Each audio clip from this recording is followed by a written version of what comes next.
I was sitting alone at the airport, staring out the window. 15 years ago, my son David and his wife Amy left their son Lucas, who was refusing to attend school, with me and flew abroad. He's a failure. I can't believe he won't even go to school. Those words David had said back then came rushing back as I stood here, facing them again after all this time. Don't you two have anything to say? But the two of them just smirked, refusing to give me a proper response. Enough is enough. But just as I was about to speak, I caught myself. That was because I noticed a young man approaching from behind David and Amy, dressed sharply in his uniform. It was Lucas, heading to Germany for a flight today. See you later. What? David and Amy looked shocked, but quickly began muttering something in frustration. I am Margaret, widowed early when my husband Kevin passed away. I now live alone at 60, in a single-family home. Looking back through old journals and diaries, I can't help but reflect on everything that happened with David. The days we fought, the sports events we attended, parent-teacher conferences, college entrance exams. So many events that seemed significant then now feel like fleeting moments. After all, I was never really his mom. Gazing at my journal, I remember the first time I met David. David was my stepchild. At 13, sitting across from me in a coffee shop near the train station, he wouldn't even look me in the eye. When I spoke to him, he would either shake his head or nod slightly. Hardly a conversation. It was likely due to his adolescent awkwardness. Later, he told me I was embarrassed back then and couldn't find the words. Even now, he can still be awkward at times, but at least he talks to me more. Perhaps Kevin's last words, "Take care of Mom," had something to do with that. Shortly after remarrying me, Kevin fell ill and left this world, leaving behind this house and David. Thinking of how much he must have wished to see David grow makes me unbearably sad. Pouring all my love into seeing him grow became my greatest hope, especially as I was unable to have children with Kevin. To David, I might have seemed like a stranger who suddenly appeared in his life, but to me, he was my precious son. I tried my best to support him, quietly standing by his side. David graduated from college and secured a position at a major company. The night we celebrated his new job, David drank a beer and said, "Margaret, once I start working, I'm moving out." He never calls me Mom. I answered simply, "All right," while feeling a slight pang of loneliness. "Make sure you eat properly and take care of yourself. And don't forget to visit once in a while." He nodded lightly and moved into his new apartment a few days later. As I watched him leave, I was left with a mix of emotions, loneliness, but also a sense of accomplishment. A year and a half passed after seeing David off, and a turning point arrived. By this time, I had grown close to my neighbors, and we often spent time together. We'd get excited over small plans, like going on trips or attending local festivals. One day, my smartphone rang. It was David. "Hi, Mom. It's me, David. Well, this is a surprise. What's going on? I have someone I want you to meet. Are you free this Saturday?" Of course, I was free. When I told him so, David said, "Great. I'll come by around noon," and hung up just as quickly. His style of keeping conversations short and straight to the point hadn't changed. As promised, that Saturday, David arrived with a woman by his side. "My name is Amy. I'm dating David," she said. She was stunning, like an actress or a model. "Oh, so she's your girlfriend? I'm planning to marry her. And there's more. She's pregnant." Shifting my gaze between Amy's belly and David's face, I was stunned. News of David's engagement and a grandchild All at once it was almost too much joy to handle. I wholeheartedly congratulated them. Time flew by after that, and Amy's due date drew near. She spoke excitedly, brimming with hope for the child. "It's a boy. I hope he'll grow up to be a doctor or a pilot." She even shared the name they'd chosen for the baby. Watching her, I couldn't help but feel a bit concerned. It's not wrong to have dreams for a child, but maybe her expectations were a bit too high. Despite my worries, the baby was born healthy and strong. Lucas looked so much like David that it brought tears of joy to my eyes. "Lucas, you're so full of life," I said. As Lucas grew, his interests became clear. He was always looking up at the sky, searching for airplanes.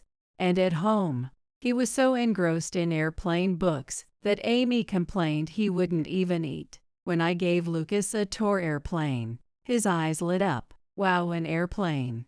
That's not how you say it. Airplane." Amy worked hard to teach little Lucas the correct pronunciation, even though he was just learning to speak. "It's fine, he's only 3. He'll get it eventually," I reassured her. "But if he falls behind, it'll be a problem. Lucas is going to be a pilot, after all." She often reminded Lucas of this while he played with his toy airplane, saying, "You're going to be a pilot." Perhaps due to her encouragement, by the time Lucas entered elementary school, he started saying, "I want to be a pilot when I grow up." "Flight to Kuala Lumpur," Lucas would shout, running around with his toy airplane, full of energy. Even Amy would correct him. "It's pronounced Kuala Lumpur," and I marveled at how he managed to remember such a complex word. Lucas often made adorable mistakes when talking about airplanes, but he kept watching related videos and expanding his knowledge. Amy seemed quite proud of this. "He just talks about different types of airplanes all day." I'm really excited about his future. He seemed to be doing well in school, too, consistently achieving top grades. If everything stayed on track, he might actually become a pilot someday. I believed it, and so did David and Amy. But shortly after moving up to the 4th grade, Lucas started refusing to go to school.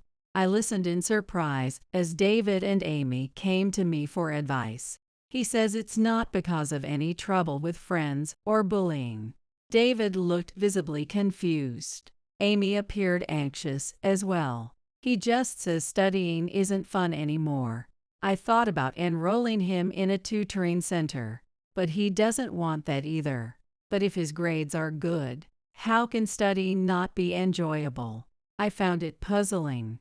Apparently, Lucas spent most of his time in his room, looking through airplane encyclopedias or reading related books. Amy said she would sternly tell him, "Stop looking at airplanes and focus on your schoolwork," and even take his books away. A little before the long school break, Lucas visited my house several times. David's house is about a 30-minute bus ride from mine. "Grandma, listen.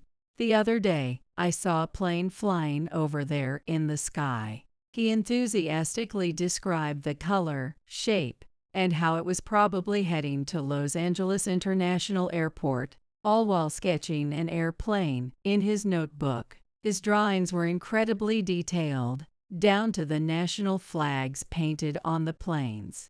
"That's impressive." I expressed my amazement, and he beamed with pride. "You should show these to your friends and teachers at school." But as soon as I said that, his expression darkened. "No, school is boring." That was all he said before returning to his sketchbook. As the long break began, he came to my house more often, looking visibly relieved. He said it was nice not being told by David and Amy to go to school. However, when the break ended and school resumed, he stayed home. Seeing him unwilling to attend school no matter what, I sought advice from a nearby friend. I worried about his future without opportunities to interact with others. At the very least, He needed to engage with kids his age and his teachers. That's when I learned about alternative schools. I gathered some pamphlets and suggested them to David and Amy. I thought it was a great idea and shared it confidently, but their reactions were far from positive. That won't work. Lucas needs to be an elite achiever. Exactly. Alternative schools are just play centers. They're not suitable for him. What? Margaret, please stop interfering. He will go back to regular school. No matter how many times we talked, neither of us could change our minds. And we kept clashing, even though I said I would make him go. It's been nearly 6 months since he stopped attending school. If forcing him to go was an option, it wouldn't have been this difficult. I had tried several times to persuade him to consider another approach, but it was all in vain. Am I the only one truly thinking about what's best for Lucas? On my desk, brochures for alternative schools lay scattered, looking rather forlorn. Autumn was deepening, and stores were starting to display blankets and other winter items. The town was preparing for the colder season. One day, Lucas came rushing into my house, wearing far too little for the chilly weather. Hot on his heels, Amy came running, with a frantic look on her face. Lucas, enough of this nonsense. No, I'm not going to school, ever, ever, ever. When I asked what was going on, it turned out to be the result of something that had happened a few days prior. He had left home around 9 a.m., saying he was heading to school. I was relieved, thinking Lucas had finally started going to school, but when I called yesterday, the school told me he hadn't been showing up. Lucas averted his gaze, and when I asked him, he said he'd been going to Margaret's house instead. It was true. I had noticed him coming to my house more often these past few days. He stood shivering, wincing from the cold, hiding behind me as he nervously glanced at Amy. It's because Margaret spoils him. How are you going to take responsibility for this?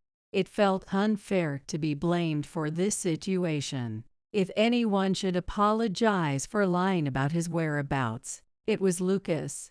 Lucas, you know it's wrong to lie, but Mom gets mad at me. Amy's face turned bright red as she scolded Lucas. That's enough. Let's go. Come on now. When she grabbed Lucas's thin arm and tried to pull him along, I quickly intervened. Amy, don't be so rough with him. Margaret, stay out of this. Amy dragged a sobbing Lucas home. This sort of thing happened repeatedly, with me trying to calm Amy down or comfort Lucas each time. I'd heard that even if she seemed to listen at the moment, she would later lash out at him.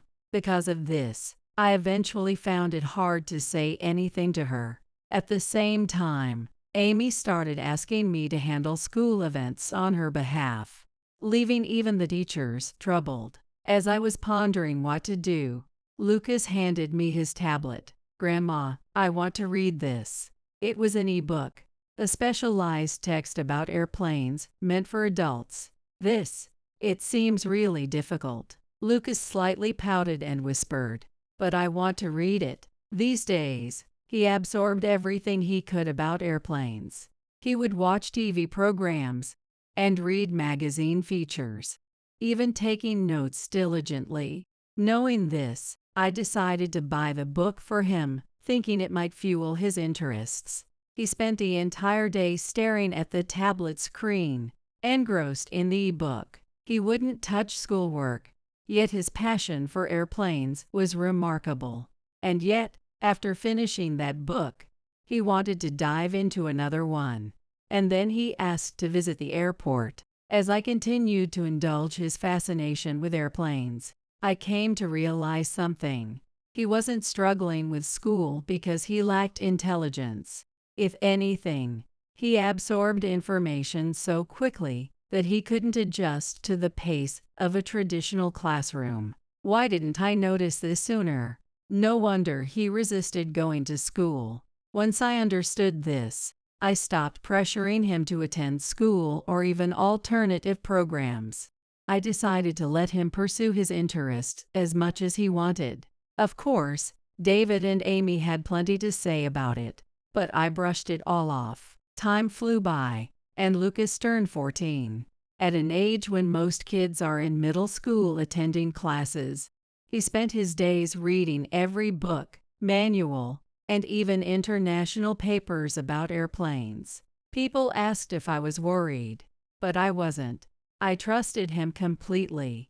Around that time, David received an offer for an overseas assignment. He excitedly shared the news, and I was genuinely happy for him. "Oh, that's perfect. Lucas has been wanting to learn Spanish," I said. I suggested that David take Lucas along, but he frowned and shook his head. "I'm sorry, but I have no intention of taking Lucas." I was stunned by his response. Amy, overhearing the conversation, agreed with him. "But wouldn't Lucas feel abandoned if you leave without him? What's your plan? He's a failure. He doesn't even go to school properly and spends all his time obsessing over airplanes. It's unbelievable. All he does is stay holed up in his room. We don't even know what he's doing in there. He's nowhere near elite, and taking him overseas would be impossible." With that, they decided to leave Lucas in my care. He's attached to Margaret anyway, so it works out fine. Take care of Lucas for us, okay? They left after saying those words. I sat in the living room, stunned, my mind racing about how to break this to Lucas. If I told him the truth, it would devastate him at such a sensitive age. Knowing his parents had essentially abandoned him would surely break his heart. "Grandma," about what I just heard. I turned at the sound of his voice, only to see Lucas standing there with a sorrowful expression. "Lucas, you overheard us." He nodded. The door was open. He said, "So I'm being left behind. Dad and Mom aren't coming back, are they?" The distress in his voice made it clear how much the situation had shaken him. "Lucas, Dad, and Mom. Grandma, am I going to be all alone?"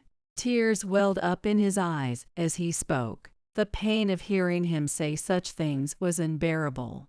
Lucas seemed to understand, in his way, what his parents had decided. Holding back my own tears, I said, "Don't worry.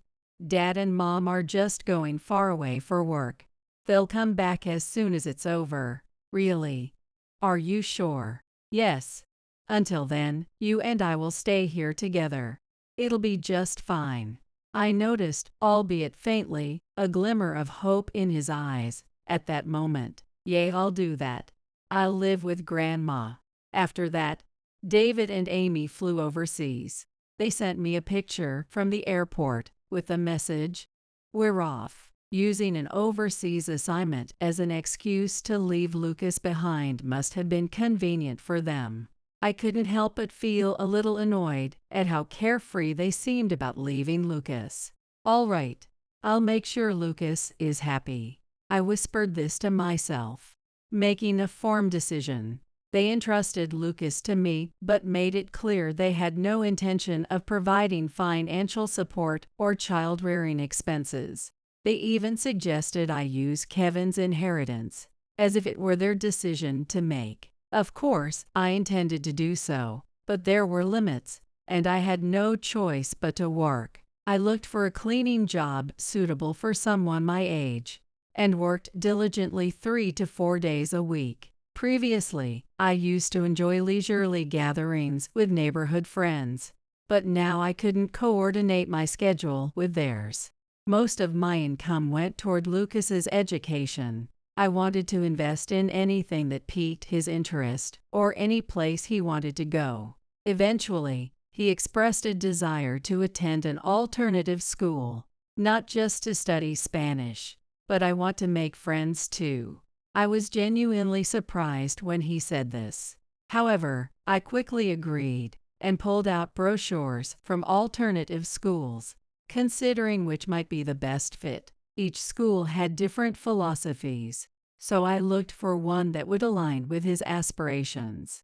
Lucas, too, set clear goals for himself, poring over brochures and attending open houses on his own. He chose one from several options and began attending. As he went to the alternative school, he caught up on his studies and seemed to be thriving.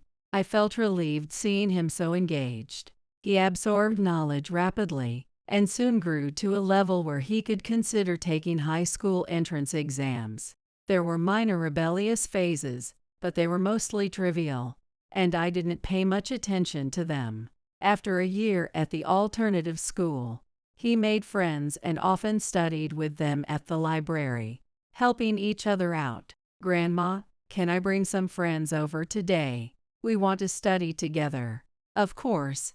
I'll bring you all some snacks." "No, don't. That's embarrassing." Watching him blush yet look delighted reminded me of David when he was in high school. David had his moments like this too, and I was suddenly struck by nostalgia. At the same time, I instinctively knew a day would come when I would have to see Lucas off, just like I had with David. That thought brought a slight pang of loneliness. David was likely working hard in his overseas post. Since David and Amy left for their assignment, I had been sending regular updates about Lucas, but they never responded. Did they not worry about him? Calling them indifferent felt accurate, but also too harsh. Over time, my updates became less frequent, and by the time Lucas started at the alternative school, I had stopped contacting them entirely. 15 years had passed since David and Amy left for their overseas assignment. I found myself alone at the airport, gazing out the window. Planes were coming and going, carrying people and luggage in an endless rhythm. I couldn't help but imagine Lucas on one of those planes, waving back at me from a distance. He's supposed to be back today, right? I checked my smartphone for messages, brimming with anticipation. What kind of stories would he have to tell? What kind of sights had he seen? Lost in these thoughts, I was startled by a familiar voice calling my name. "Margaret, is that you?" Turning around, I found David and Amy standing there, looking quite exhausted. It was such a coincidence to meet them here. Had they returned today as well? "David, Amy, you're back. You could have at least let me know." I said it casually, surprised at how little emotion I actually felt in the moment. But they didn't seem to care, answering plainly, "Yo, we are." Overseas was amazing, honestly. I wish we could have stayed longer, but the main office called us back. David's tone had shifted from a tired murmur to something bright and animated. Amy, too, appeared a bit fuller than before, as if she'd been enjoying life with good food and ease. Letting their chatter wash over me, I checked the time, wondering when Lucas would finally appear. "So, Margaret, who are you waiting for? Don't tell me you've found a boyfriend at your age," David asked with a sly grin, making Amy laugh as well. "Come on, that's a bit much." "Margaret, how old are you now?" "Let's see, I'm 52, so 75. But never mind that. Don't you two have anything else to say?" I replied firmly, watching their amused expressions turn to boredom. Their faces practically spelled out, "She just doesn't get jokes." Something else to say? Not really. Nothing at all. "You abandoned Lucas and don't even feel a thing about it?" I pressed them. I brought up how they'd brushed off my attempts to contact them after they left for their overseas assignment. I reminded them of the cruel names they'd called Lucas, including failure. "Well, we left everything about Lucas in your capable hands." What more could we add? Exactly. Did we really call him a failure? Don't remember saying that. They exchanged smug smiles, their words as dismissive as their attitudes. "Margaret, are you looking for an apology about Lucas?" "I'm not asking for an apology. I just want to know what you really feel." At that, They burst out laughing. When they finally settled, David spoke up. Is he still holed up in his room? Their laughter reignited, doubling over as if the idea were the funniest thing in the world. How could they say such awful things about their own child, thinking they could get away with anything since Lucas wasn't here? It was unthinkable to me, someone who'd been by his side all along. Clenching my fists tightly, I was filled with the urge to shout at them. But this wasn't the place for a scene, so I held back, glaring at them instead. Enough is enough. I was just about to say it when I noticed something. A man was walking up behind David and Amy. My eyes widened as I focused on him, and he smiled, waving warmly in my direction. Grandma, I'm home. The one dressed in a crisp flight uniform was Lucas. He was now fully utilizing his natural talents as a pilot, confidently taking to the skies. His growth was evident in his radiant smile and the self-assured look on his face. Lucas walked past David and Amy without even a glance. It was as if they didn't exist, his eyes fixed only on me as he approached. I'm so glad you came. Here, I brought you something. He pulled out several postcards from his bag. They were vibrant and adorable, featuring designs you wouldn't typically see in America. He must have picked them up during his travels. Oh my, these are lovely. Thank you so much. Though Lucas had grown taller than me, his smile was just like it had been when he was a child. Watching him, it was David and Amy who seemed most surprised. Pointing at Lucas, they exclaimed with delight, "Is that really you, Lucas? You've grown so much. It's been forever. How have you been? Did you bring us anything?" They spoke as though they had forgotten everything that had happened. Lucas cast them a glance, then quickly turned away as if they were strangers. He gestured for me to leave with him. When David and Amy realized Lucas was ignoring them, they erupted in anger. "Hey, I'm your mom. You remember that, right? How dare you ignore your parents? What kind of upbringing leads to this, Margaret? What have you been teaching him?" Claiming to be his parents now, of all times, Lucas turned back to face them. "You never acted like parents, not even once. Grandma is my mom." With firm resolve, he took my hand and said, "Let's go. I'm flying to Germany next." "Oh, already?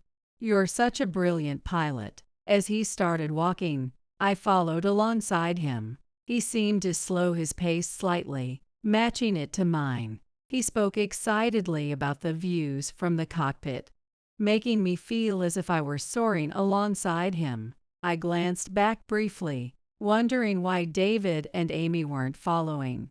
What? They stood there, stunned, their expressions shifting to frustration as they began shouting, "Lucas, Margaret, don't just walk away. Unbelievable. Say something, anything." Neither Lucas nor I paid them any attention, nor did we stop. A few days later, as I relaxed at home, the doorbell rang. When I answered, David and Amy stood there, looking flustered. David had a troubled expression. "Something's wrong. Listen to me. It's serious." After leaving the airport, David had apparently gone to the main office. I recalled him mentioning being summoned there. "They're saying there were problems with the work I was handling at my assignment, and now they want me to take responsibility." "What do you mean?" In other words, they're asking me to resign. I struggled to grasp how severe the issues must have been to lead to this. It was likely not one or two incidents, but a culmination of problems.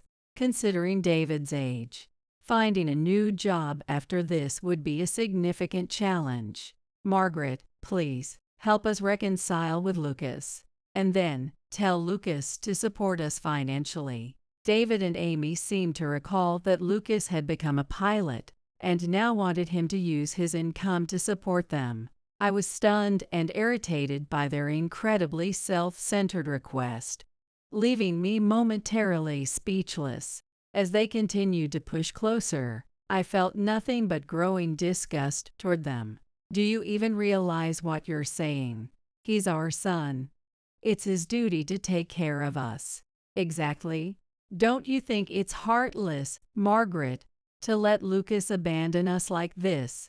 Amy's words pushed me to my limit. Heartless? You're calling yourselves heartless, right? You're the ones who abandoned him first, I said, recalling the events of 15 years ago. I won't mediate anything between you and Lucas. Handle it yourselves. As I firmly stated this, both of them exploded in anger, acting high and mighty. Margaret, you're not even Lucas's mom, so stay out of it. Yay, and stop pretending like you're not also counting on his income. They continued ranting, calling me cruel, a fake trying to play mom, and every other insult they could muster. I decided to let them say whatever they wanted, thinking they would eventually leave. But then they said something unforgivable that made me feel like the air had been knocked out of me. Frankly, you and I aren't even related by blood. I've always felt burdened being treated like family. What? I tolerated it until I graduated college. To me, you were just someone who paid the bills. The shocking confession left me bewildered. Memories of cooking his meals, escorting him to his high school entrance exams, and cheering at his sports games came flooding back. All those acts of kindness I had done out of genuine love. I had devoted myself to ensuring his growth after Kevin's early death. Yet to him, it had all been a nuisance.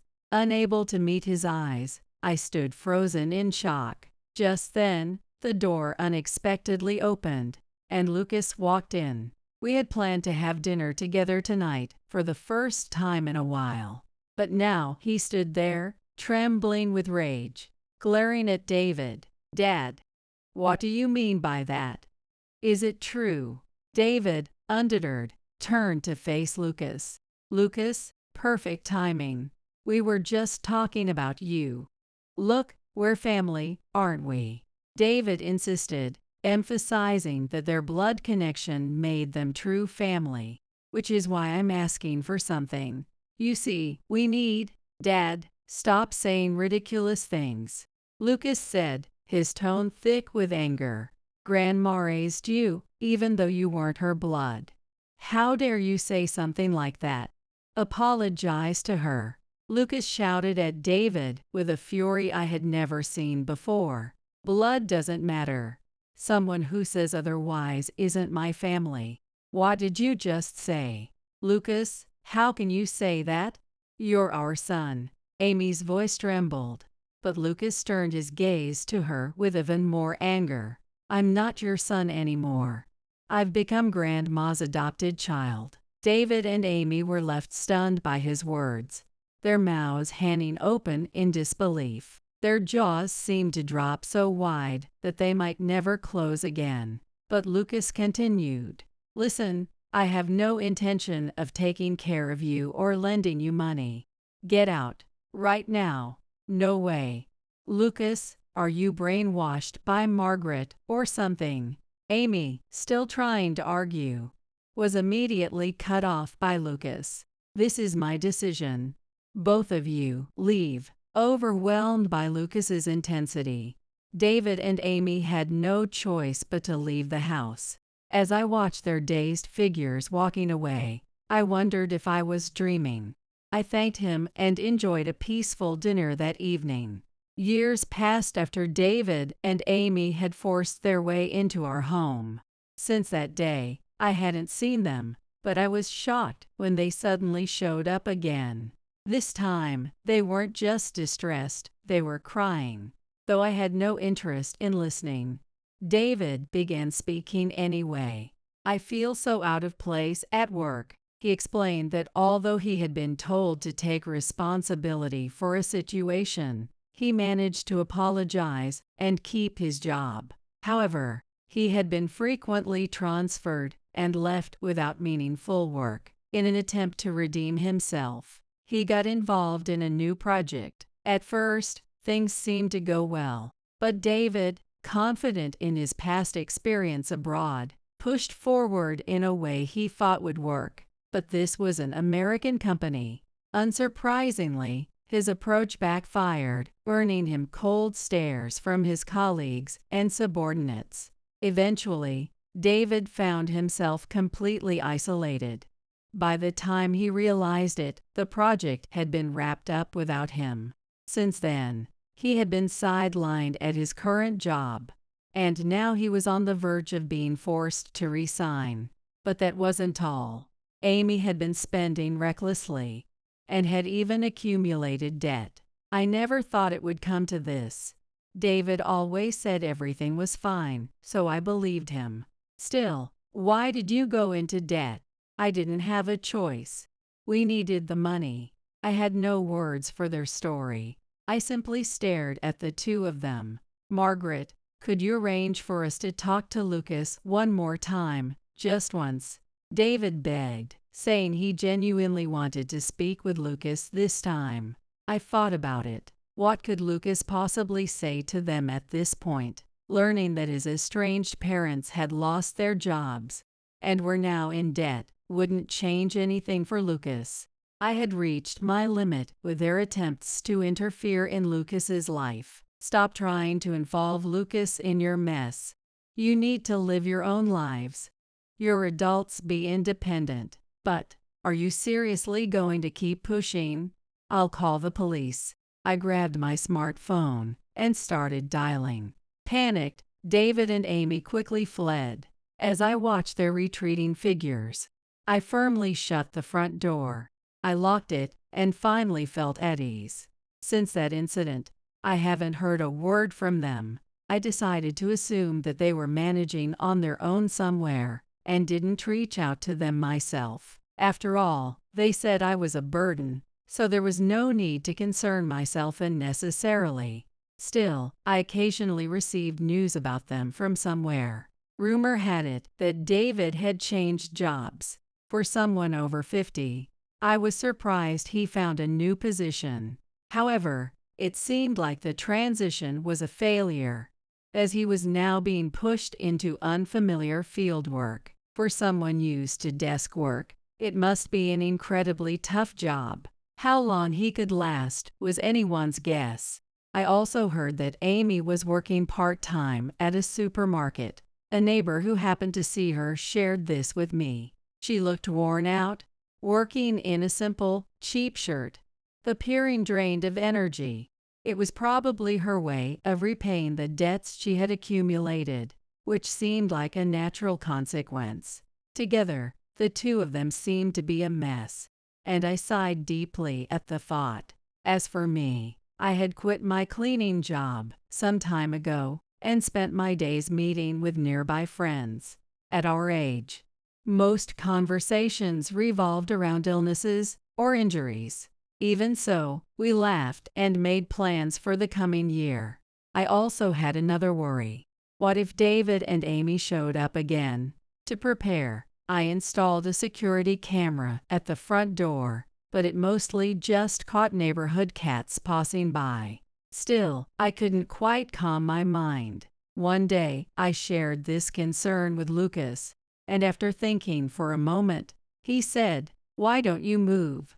Maybe to a high-rise apartment with better security." But I don't have that kind of money. I'll cover it. Grandma, your peace of mind is worth every penny. Take care of yourself and save your money. After several discussions, we finally decided to sell the house and move. It was a home filled with memories, but once it was sold, it surprisingly felt freeing. The only regret was not being able to join the neighborhood gatherings anymore.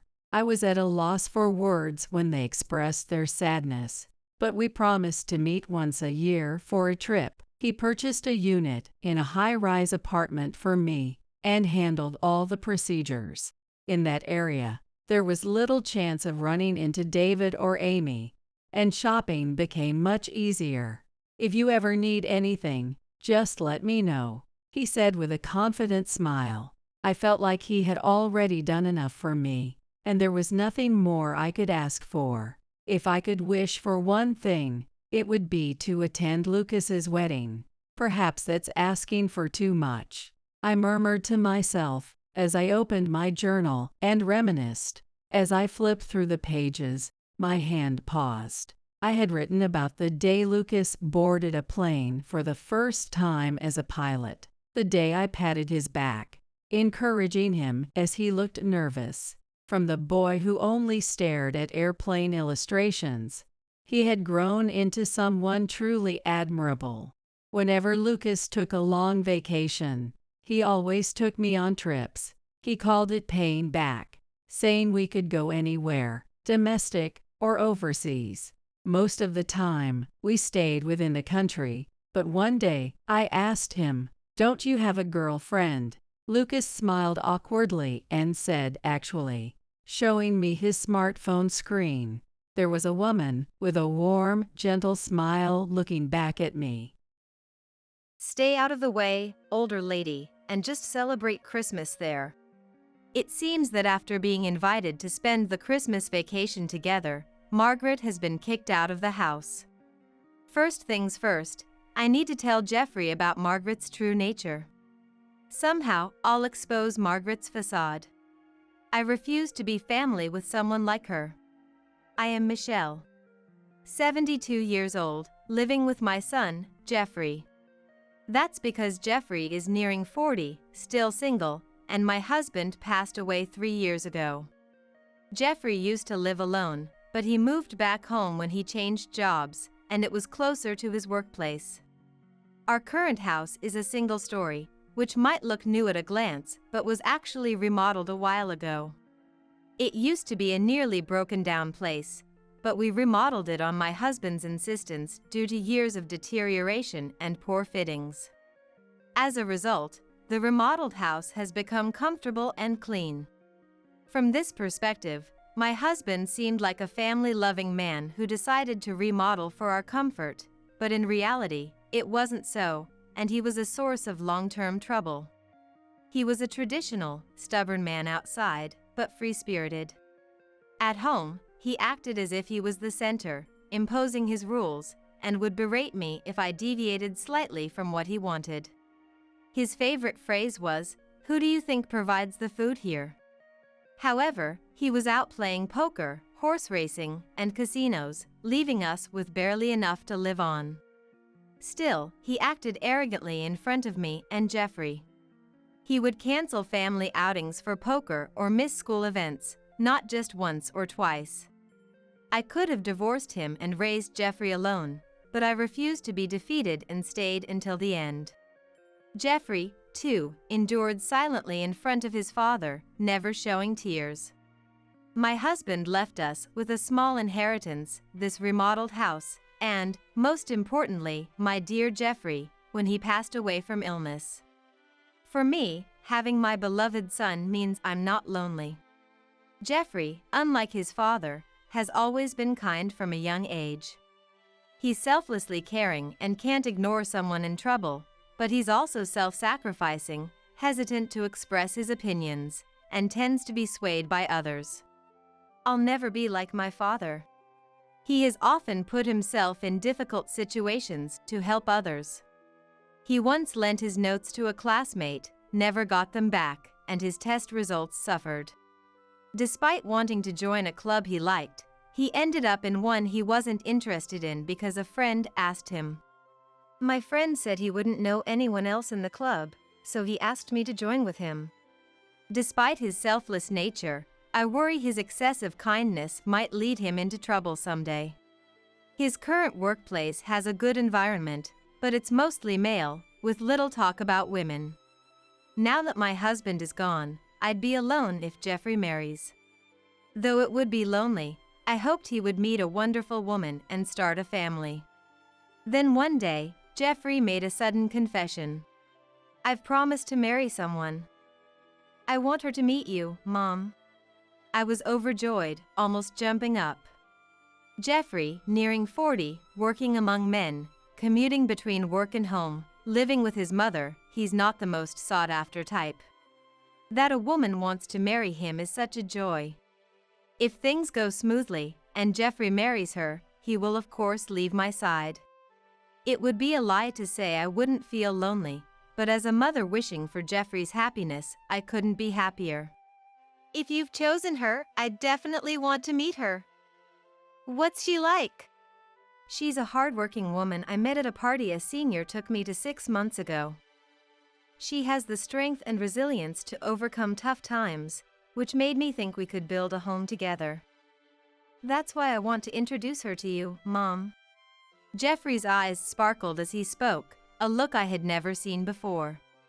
If Jeffrey speaks of a woman with such eyes, she must be a wonderful lady. I was looking forward to meeting the woman Jeffrey confidently chose. Then, on the promised day, Jeffrey brought his girlfriend home. Mom, this is Margaret, the woman I've been dating and considering marrying. However, the woman Jeffrey brought neither introduced herself nor nodded in greeting, just stood there silently. At first glance, she seemed haughty and cold. Honestly, she wasn't the type I imagined Jeffrey would fall for. She continued to ignore everything as if nothing happened. Barely greeting, and just surveyed the house. She sipped the tea I offered with disgust, wiping everything she touched with disinfectant wipes, a series of odd behaviors. At the very least, it's clear these aren't actions one should take on a first meeting with a future mother-in-law. Having only Jeffrey, I secretly dreamed of doting on my daughter-in-law like my own child, but that dream seemed to shatter in an instant. Frankly, I felt uncomfortable in such a short time and didn't want to get too close, even if she was Jeffrey's choice and a future daughter-in-law. It seemed she felt the same, as the days passed without any contact. After Margaret left, I confronted Jeffrey. You're dating Margaret and want to marry her, right? From today's encounter, I can't see her appeal. Margaret's shy around new people. But she's charming, strong, and kind, having overcome tough times. It turned out they met at a party hosted by a coworker. Margaret had been talking endlessly about her hardships and sorrows near Jeffrey. Normally, such pity stories at a party would be unbearable, but Jeffrey felt sorry for her and wanted to save her. Their relationship started with his resolve to make Margaret happy. Whatever the beginning, I thought it was typical Jeffrey, but when it comes to dating and marriage, it is not a simple matter. However, considering today's behavior and how they met, she seemed like a complicated person. In a relationship, she might appear cute. But I had a feeling it would be difficult if they lived together. One day, Jeffrey suddenly said he was moving out. Probably because of Margaret. Thinking about living with that woman I met briefly, I watched Jeffrey with mixed feelings. Then Jeffrey murmured quietly, I didn't expect Margaret to go ahead with it at this time. We talked about deciding on a date and making a commitment as a couple. What do you mean, go ahead with? You don't mean... The marriage application. She submitted it alone just before noon today. It seemed unreal, but apparently, Margaret couldn't wait and submitted the marriage application by herself, binding them as a couple without Jeffrey knowing. Considering the first impression, the stories from Jeffrey, and this unilateral action, I felt nothing but anxiety.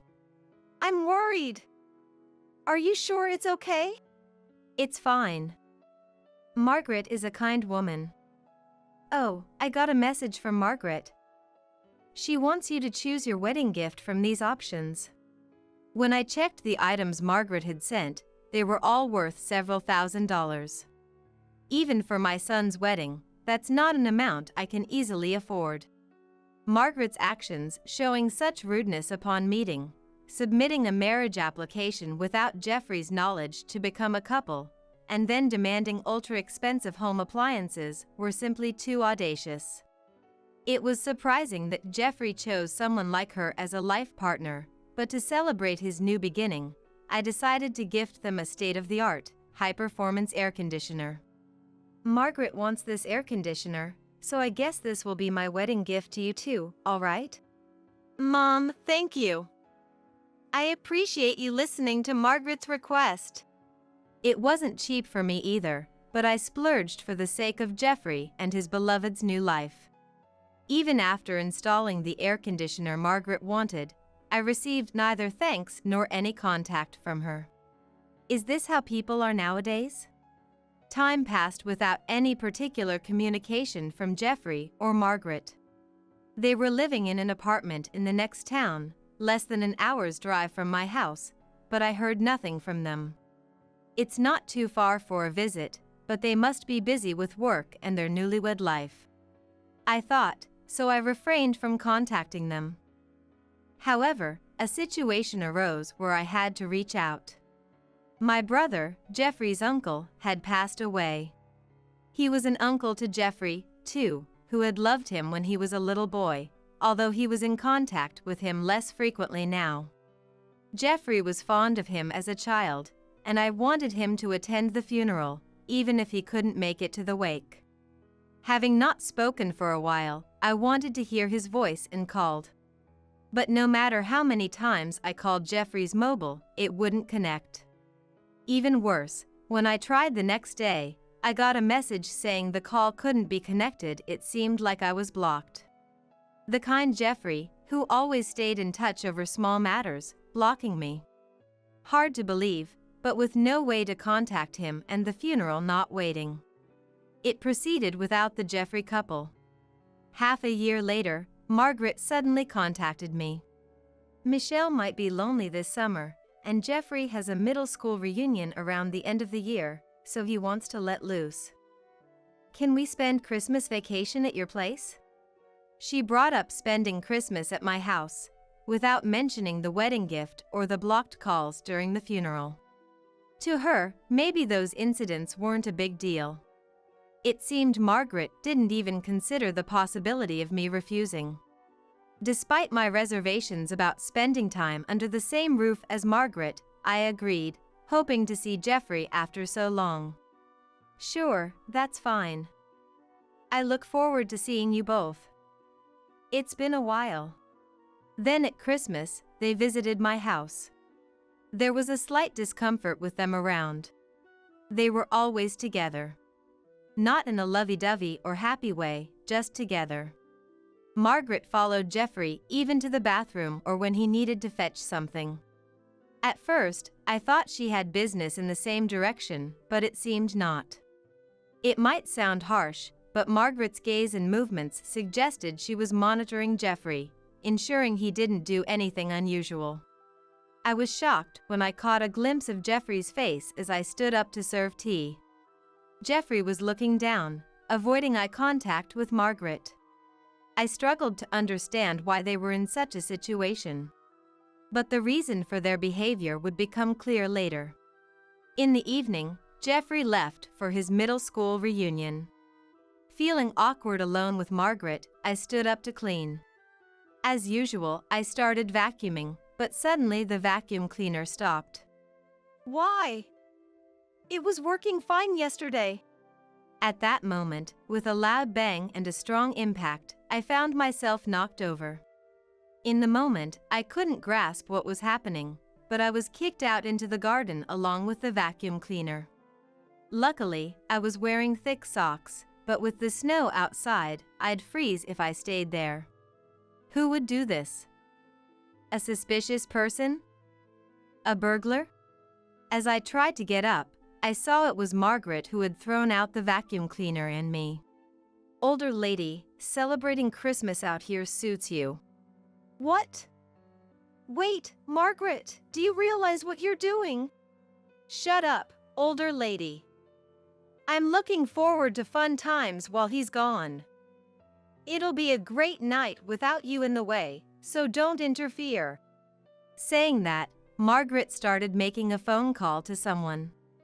Apparently a man, judging by the name she called. Her flirting voice and the way she spoke suggested she was planning to meet a lover in this house. Indeed, the house was newly remodeled and minimalistic, thanks to me, but who would think to use their mother-in-law's house, where their husband grew up, to cheat? Margaret, it seemed, was the type to kick out her mother-in-law and bring her lover over, taking advantage of Jeffrey's absence.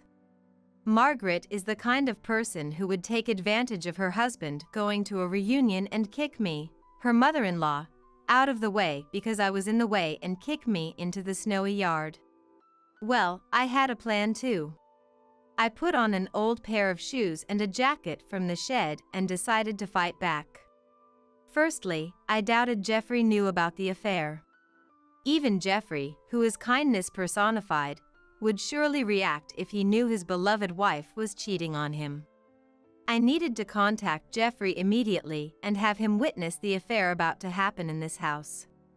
But since my calls were blocked on Jeffrey's mobile, I needed a different approach. That's when I thought of Jeffrey's childhood friend.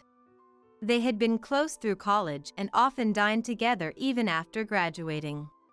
The friend ran a delicatessen inherited from their parents in the local shopping district. I headed there, desperately hoping for some information. At the delicatessen, I found his parents, who said he might be at a reunion at a pub in the same shopping district. I rushed to the pub, and luckily, I headed to the pub with the anecdote that it was a small pub and that Jeffrey would be easily recognizable if he was there. I caught Jeffrey returning from a convenience store. Good timing.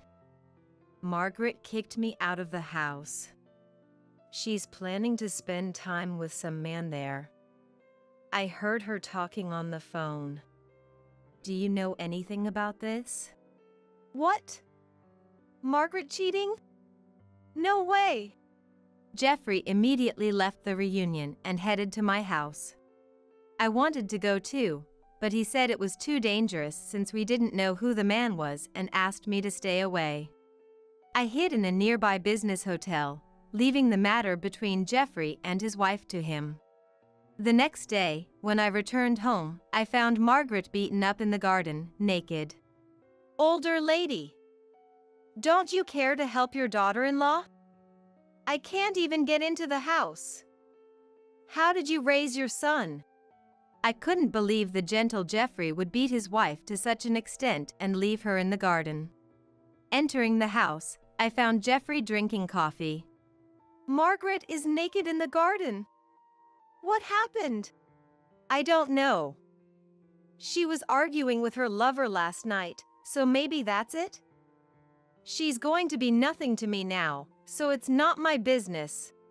While I took refuge in the business hotel, Jeffrey had confronted Margaret and her lover at the scene of their affair. Thinking it might serve as evidence, he took photos of the lover's face and even recorded the encounter. I was impressed by his calmness in such a bizarre situation. From the recording, it seemed the lover, not expecting Jeffrey's return, lashed out at Margaret in anger. The recording also captured the lover stripping Margaret of her expensive-looking branded clothes, apparently intending to sell them. After the lover left, it was Jeffrey who stopped Margaret from re-entering the house. I think you understand from the recording, Margaret isn't repentant. She married me for money and convenience, and she keeps saying her lover is her #1 priority. I have to step out for a bit, so I'll leave Margaret's matter to you, Mom. Leave it to me? What do you mean? I didn't want such a person in my house, so I didn't let her in. If Mom wants to let her in, I won't stop you. With that, Jeffrey left. As far as I was concerned, my daughter-in-law had been awful to me. And now she had gotten her just desserts. I felt no obligation to help her for no reason and decided to leave her as she was. Although Jeffrey's photos and recording gave me a good idea of the situation, I decided to check the security camera footage for a clearer picture. I was thankful I had installed the cameras after hearing about a burglary at a relative's house. Neither Margaret nor her lover seemed to realize their actions were being recorded in someone else's house, causing trouble. While examining the footage and photos, I noticed something familiar about the lover's unusual hat.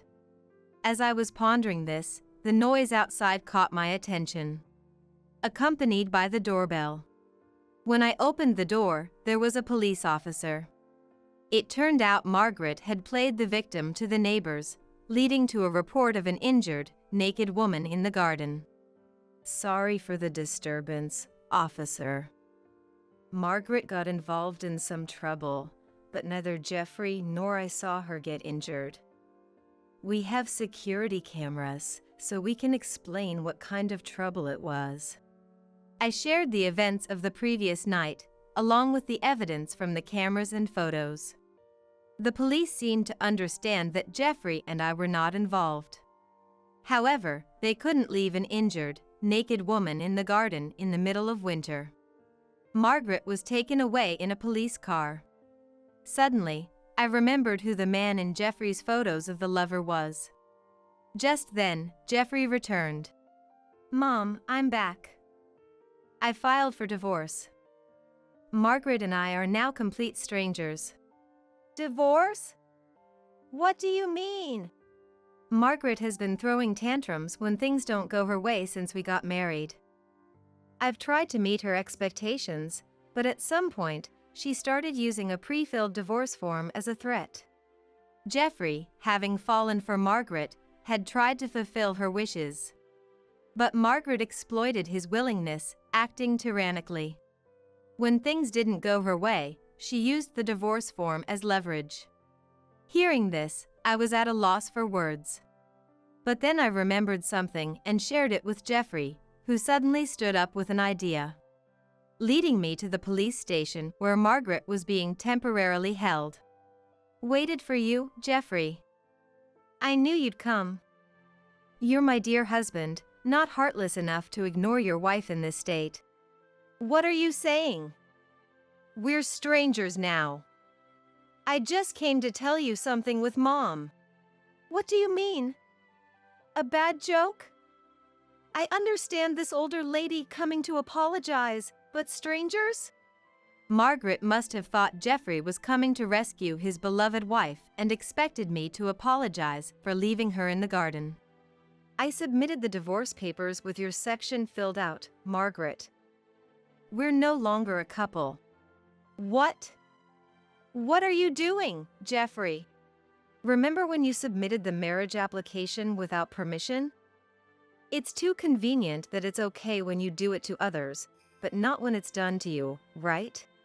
Margaret was speechless at Jeffrey's logical argument, but I had something to say too. That man you brought home, he's a business owner, right? Yes. He's a young, talented owner of a beauty salon. He proposed with a bouquet of roses last week, saying he'd make me a CEO's wife. That man's actually an unemployed freeloader who caused trouble at a restaurant, leading to his unemployment. I often browse social media, and recently saw a story about someone causing a scene in a restaurant. I thought I had seen him somewhere before, but he was in the vortex of a topic that has recently come under fire by many people. I read that this guy was repeatedly getting in trouble for drinking straight from a pitcher of water, putting Tabasco in it, and other such nuisances. I read that he was recently fired from his part-time job. That's a lie. His profile had a long list of accomplishments. He wouldn't do such things. Well, regardless, my house has a lot of damage from his tantrum. I could file a report for the nuisance. Margaret, convinced she'd become a CEO's wife, was in for more shocks. In order to push Margaret to the edge, we decided to fold in even more. Also, one of your company's executives is a longtime friend of mine. What? You told my workplace about the affair. I didn't reveal the affair. I just discussed your relationship history with Jeffrey. Any problem with that? It's better not to do things you'd be embarrassed to be seen doing. Shocked by the cascade of revelations, Margaret turned pale. Leaving her behind, I exited the police station. Later, Margaret's mistreatment of me and her affair led to her divorce becoming public at her workplace. She was a long-time employee due for a promotion. But her actions caused her to lose that opportunity. Her terrible behavior led to her being transferred to another region, where everyone knew about her worst ending due to her infidelity. Why is everyone avoiding me? I was just in a pure romance with a talented CEO. Are they jealous of me? Who could have been a CEO's wife? Tell that friend of yours on the board to stop this stupid workplace bullying.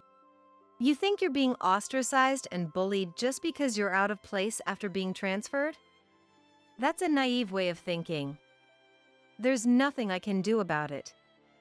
Sorry. Eventually, Margaret had nowhere to belong at work and ended up resigning. And worse, she became homeless. How can you leave me, your ex-daughter-in-law, without a home in the winter? Isn't it heartless to have a woman shiver outside? What are you saying? Who kicked Mom out into the snow-covered garden? You're only thinking of yourself. Your words and actions don't match. The apartment where Jeffrey and Margaret lived was a company housing for married employees, so Margaret was evicted due to the divorce.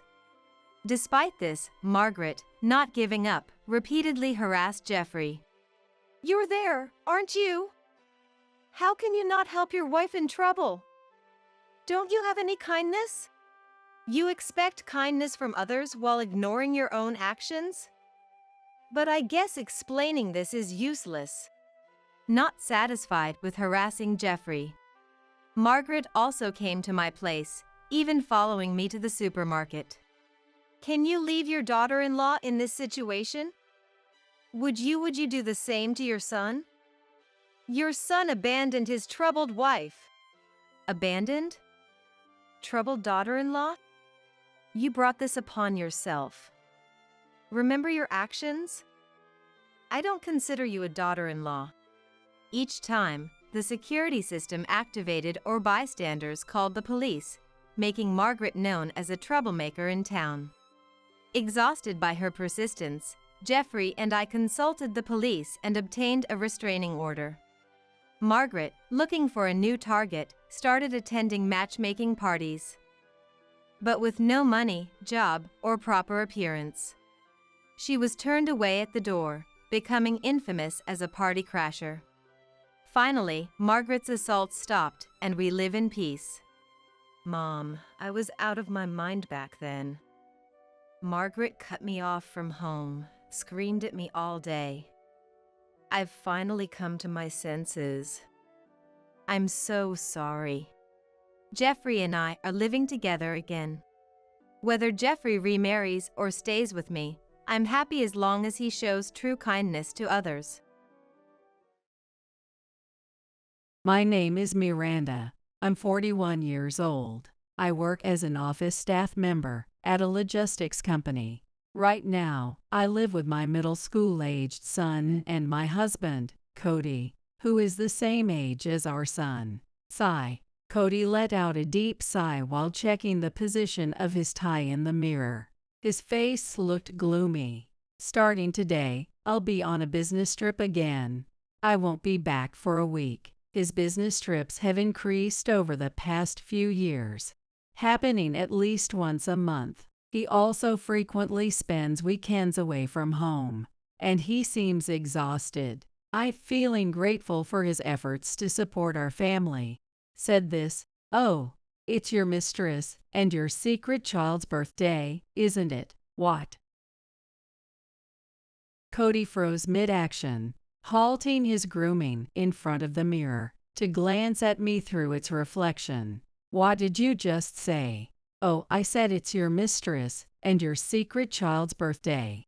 What are you talking about? Come on, it's time for you to go. You wouldn't want to miss your flight, right? Hurry up, but move it, move it. I shoved his suitcase toward him and guided him to the front door. Cody walked on instinct, but his face remained fixed on me the whole time. Take care. Have a safe trip. I waved with a smile, and Cody, with an awkward and forced grin, waved back before leaving uneasily. As soon as the front door closed, I locked it securely. I already knew that he was cheating. His affair partner was none other than Mary, the president's wife, at the company where Cody worked. Mary also worked at the same company and happened to be his direct superior. I first noticed something was off 6 months ago. It was when Cody was packing for one of his business trips, and something in his suitcase felt out of place. Amid work-related documents, there was a travel guidebook. Who brings something like this on a business trip? My instincts kicked in, and I hired a private investigator to look into his activities during his trips.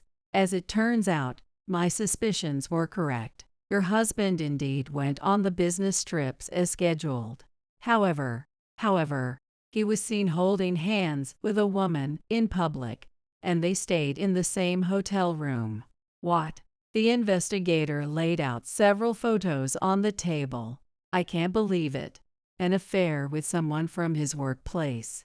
Holding a photo of Cody, with his hand on a woman's waist as they entered a hotel room. I trembled uncontrollably. And I'm sorry to bring this up, but the investigator hesitated. Is there more? Well, it appears that your husband and this woman have a child together. I was stunned. An affair was bad enough, but having a child together, they both seemed to be living double lives. Surprisingly, I managed to listen calmly to the rest of the investigator's report. I took the evidence of Cody's infidelity home and sat alone in silence. You've made a fool out of me. I noticed my nails had dug into my palms, leaving deep marks. I won't let this slide. I vowed to use this evidence for revenge someday. That day has come. I get dressed and headed to a certain destination. A week after Cody left for his business trip, I was relaxing and watching TV when my phone rang. The caller ID showed it was Cody. Hello, Miranda. Why haven't you been answering? I've been trying to reach you for a whole week. He was yelling, loud enough for anyone nearby to hear. Oh, sorry. Looks like the phone was off, and I just turned it back on. Who doesn't check their phone for a whole week? Are you doing this on purpose? I'm not doing it on purpose, I answered nonchalantly. Whatever. More importantly, where are you right now? Where? At my parents' house. Why? Well, since you said you'd be on a business trip for a week, I thought I'd spend the time at my parents' place. I haven't seen Mom in a while. Do you even know what kind of week I've had because of that?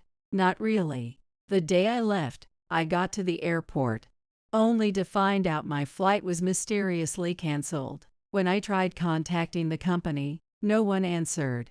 And when I came back home, you weren't there, and my keys didn't work. That sounds rough.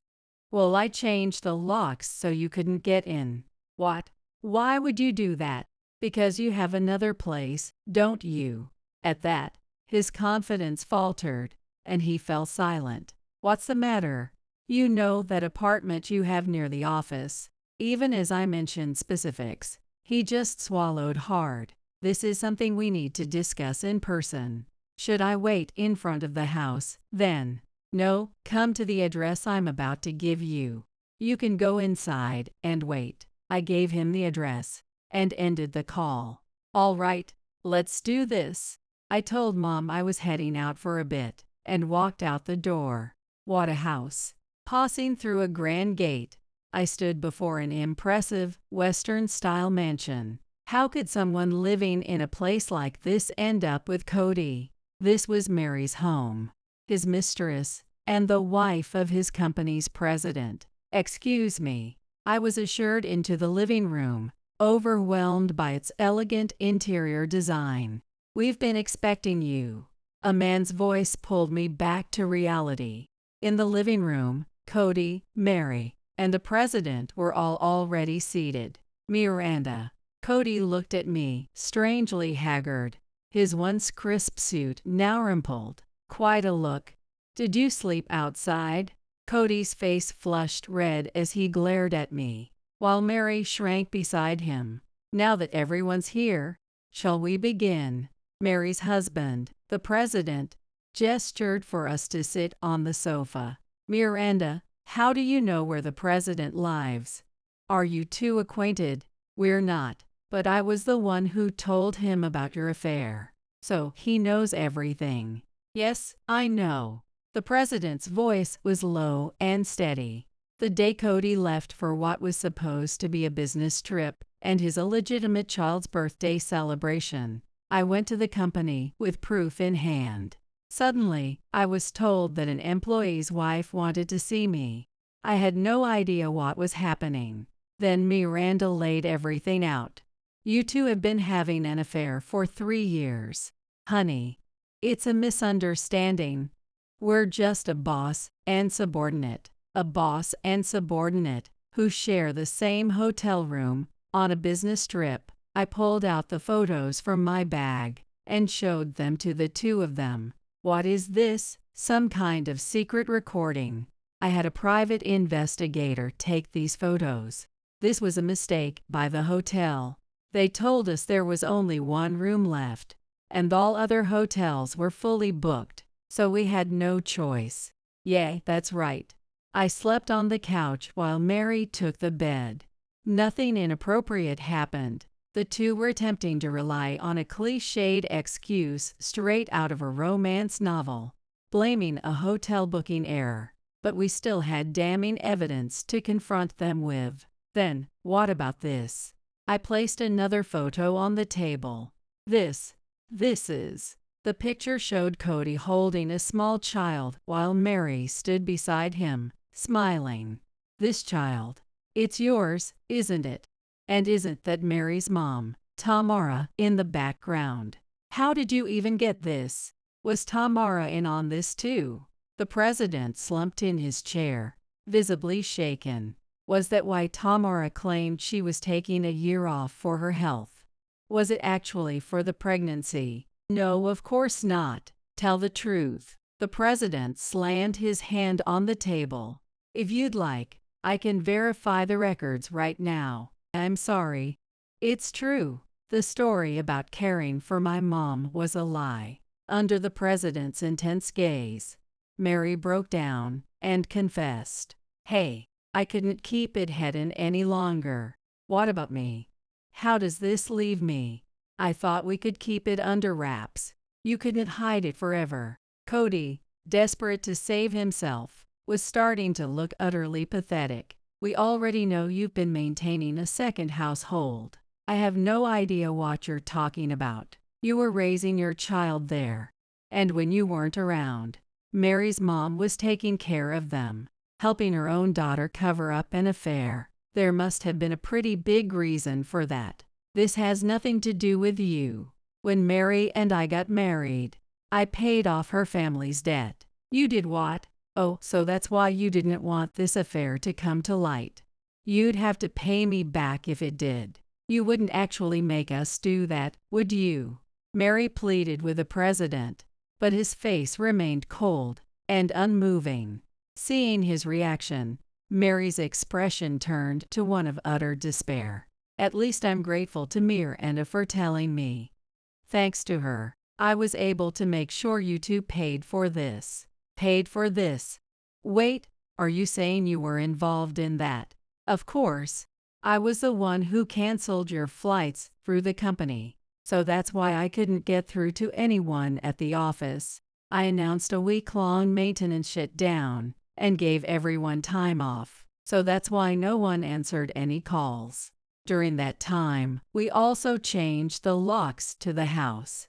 Apparently, Mary had returned home at some point, only to find herself locked out. Where did you go after that? You went to your little hideaway apartment, didn't you? Why ask if you already know? You're just being spiteful. You're the one with a twisted personality, deceiving your family, and having another one on the side. Mary held back her urge to yell. And that apartment. The lock didn't work, did it? Yay, it didn't. That's probably you guys, isn't it? Cody finally referred to the president as you guys. It seemed he had given up on denying it. The apartment you lived in was under my name. I had all the locks changed. So where did you go after that? After that, We decided to stay at a hotel. But when we went to pay, Mary's card didn't work. Exactly. My card. Suddenly, my card stopped working. Yay, because the president shot Mary a cold stare. I froze it. Why, that left me in a mess. To mess with you, of course. I've let you use the family card however you pleased until now. You could have at least told me. I even tried calling, but you wouldn't pick up. Mary stood up and began listing her grievances. Do you know how hard it's been for the past week, with no contact from you? I had a small child to care for. Why should I have to think about a child that isn't even mine? The child didn't do anything wrong. True, the child isn't at fault. That's why the parents need to face consequences. As I smirked, both of them looked at me with fear in their eyes. If your credit card didn't work at the hotel, what about cash? I only ever carry cards, and Cody doesn't even have one. We didn't have enough cash, so you had no choice but to wander aimlessly. That explains why Cody looks so ragged. But it's strange. Mary, you look fresh, like you've had a shower. This is all your fault. Did you enjoy locking us out on purpose? Judging by how you're snapping at me now, it seems like you had a hard time. That alone makes it worth it for me. Where were you this past week, Mary? I thought my child might die at this rate, so I went to my mom's house. Mom wouldn't let Cody inside, so it was just me and the kid. He had to stay at a nearby park. Oh, so that's why you're covered in bug bites.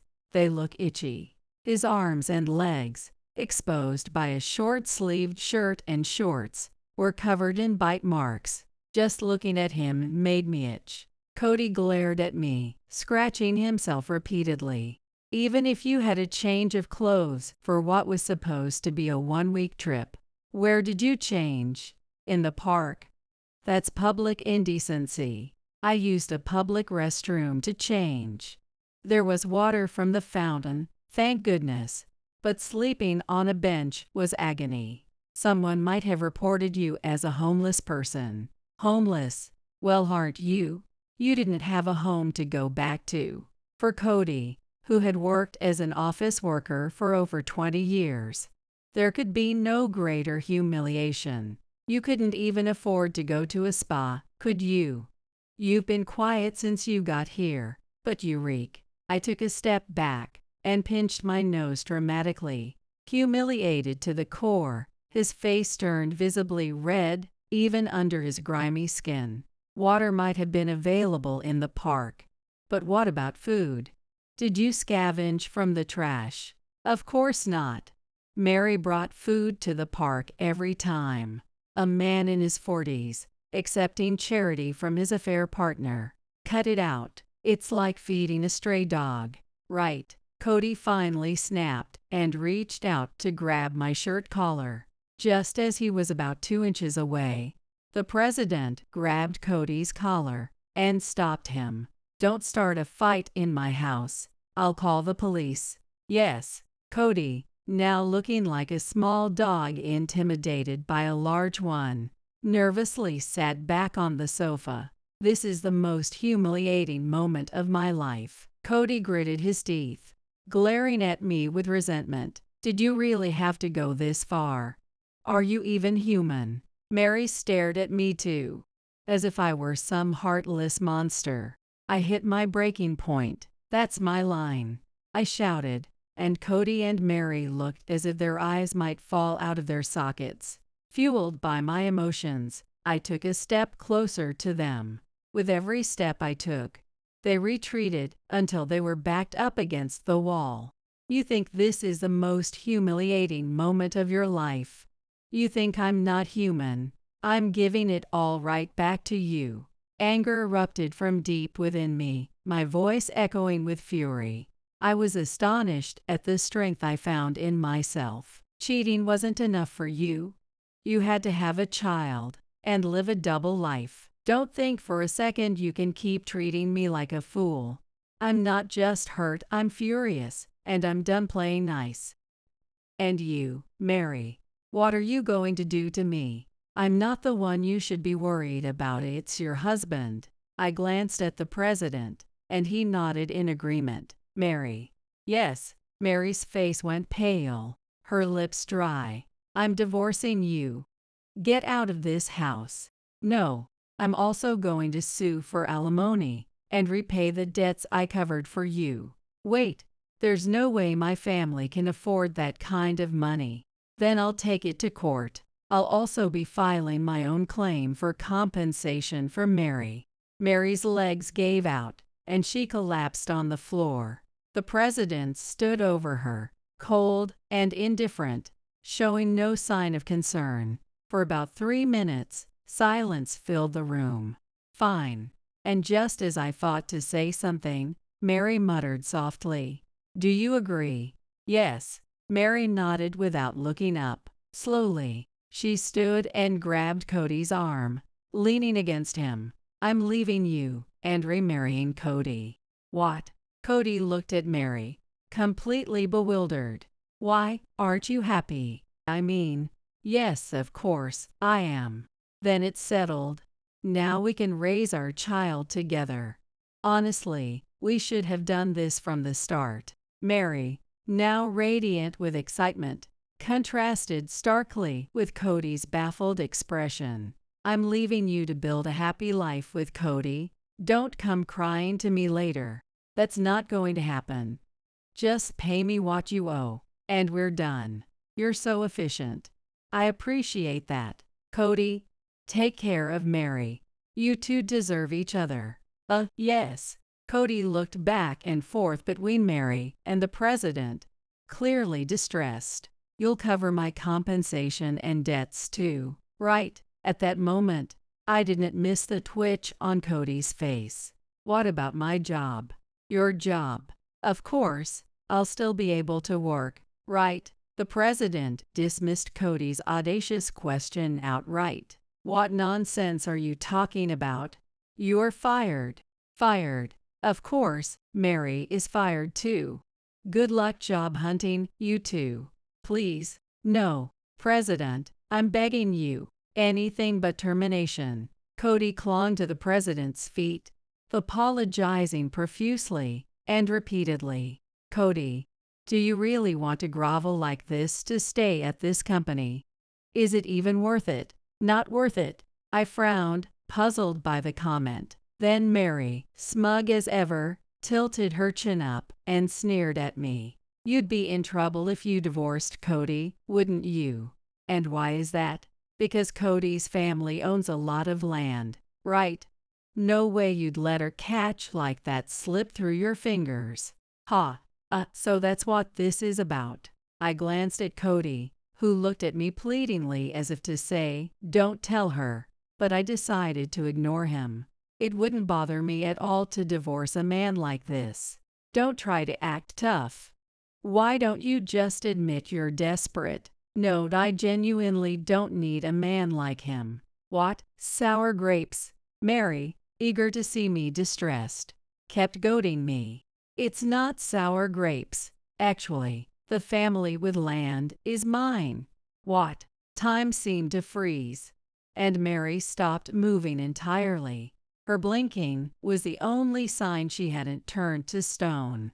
It seems he's been lying to you.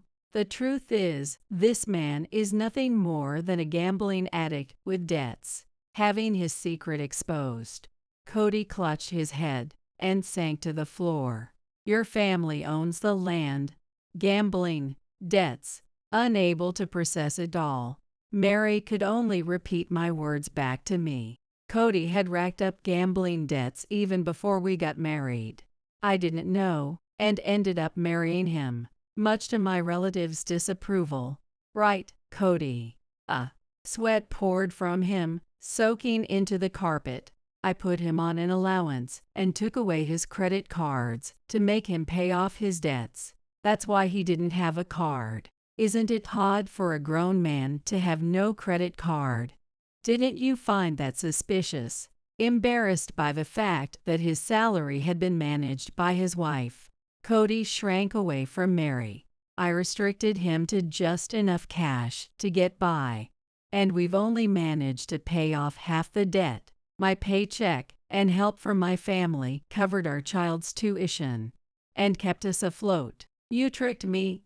You completely tricked me. I didn't mean to, but Mary, being the president's wife, made me feel so inferior. Cody now turned to Mary, clinging to her as he offered yet another desperate apology. But at this point, his apologies were utterly meaningless. All those times you made me pay for our dates. Was that what it was all about? Mary felt the strength drain from her body as she exhaled slowly. So, this guy has no money at all. Tough luck for you. Mary's face turned pale as she realized she'd made the wrong choice. She turned to the president hesitantly and made an embarrassingly desperate plea.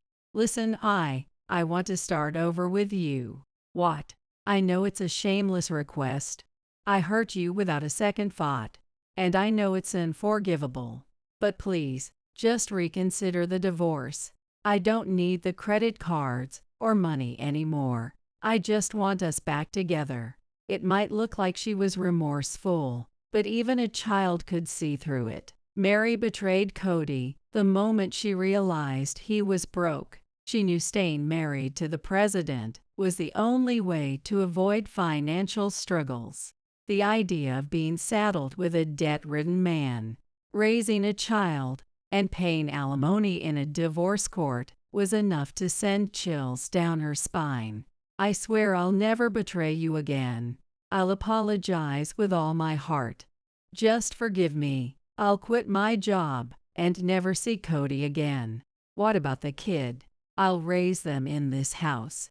You won't have to see them. I'm the dad. You think you can just decide that this child would be better off without a broke father in their life? They ignored everyone else and started arguing loudly. The president, looking exasperated, sipped from his glass of water. Finally, he stepped in. Sorry to interrupt your heated discussion, but I'm divorcing Mary. Wait, please. Waiting won't change a thing. My decision stands. You two can co-parent and figure it out together. I'm out of this. Please, just listen to me one more time. Mary burst into tears, her sobs echoing throughout the house like a child throwing a tantrum. The president, however, ignored her completely and walked over to retrieve an envelope from the shelf. Inside are the divorce papers, alimony agreements, and debt-related documents. Review them, sign, and give them to the lawyer. No, I won't sign anything. Then we'll settle it in court. You'll lose, but that's your choice. The president placed the envelope in front of Mary. This one is for Cody. He then set another envelope down in front of Cody.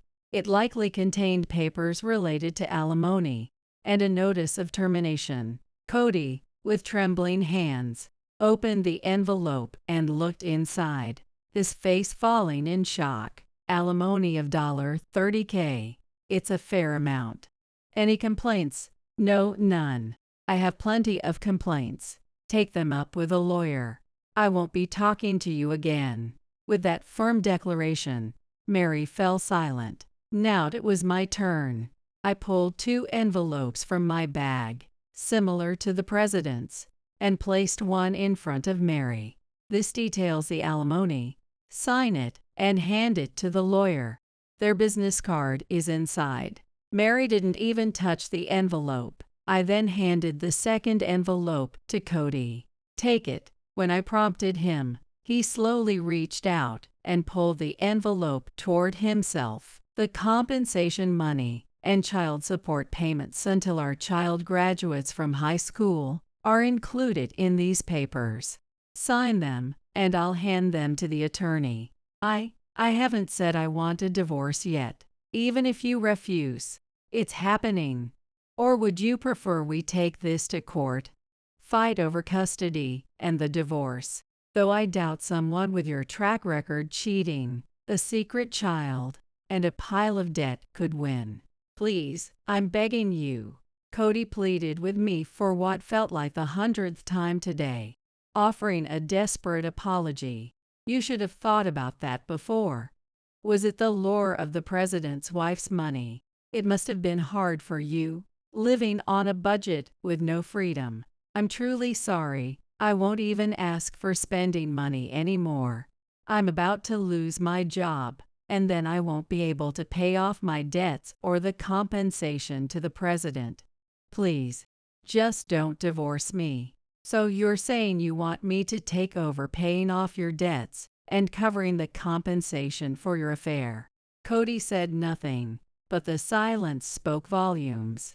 I couldn't hold back my laughter. Miranda, don't make me laugh. I know it's ridiculous, but I have no one else to turn to. Your situation doesn't concern me. You better figure it out. Work day and night to earn money. Isn't this great? You said you were feeling out of shape recently. Now you won't need to waste money on a gym membership. It's a workout, good for your health, and helps you save money. What more could you ask for? As I clapped my hands with mock cheer, Cody's face went pale, his features aging instantly. This was the moment our futures diverged dramatically. I would never cross paths with him again. Miranda, don't abandon me. Cody clung to my legs, desperately trying to keep me from leaving. Get off me. I struggled to shake him off, but the strength of a desperate man was unnerving, making it nearly impossible to free myself. Just say you won't divorce me. Absolutely not. I thought I might have to step on his arm to escape when the president intervened. Have some dignity. At least try to be a decent husband at the end.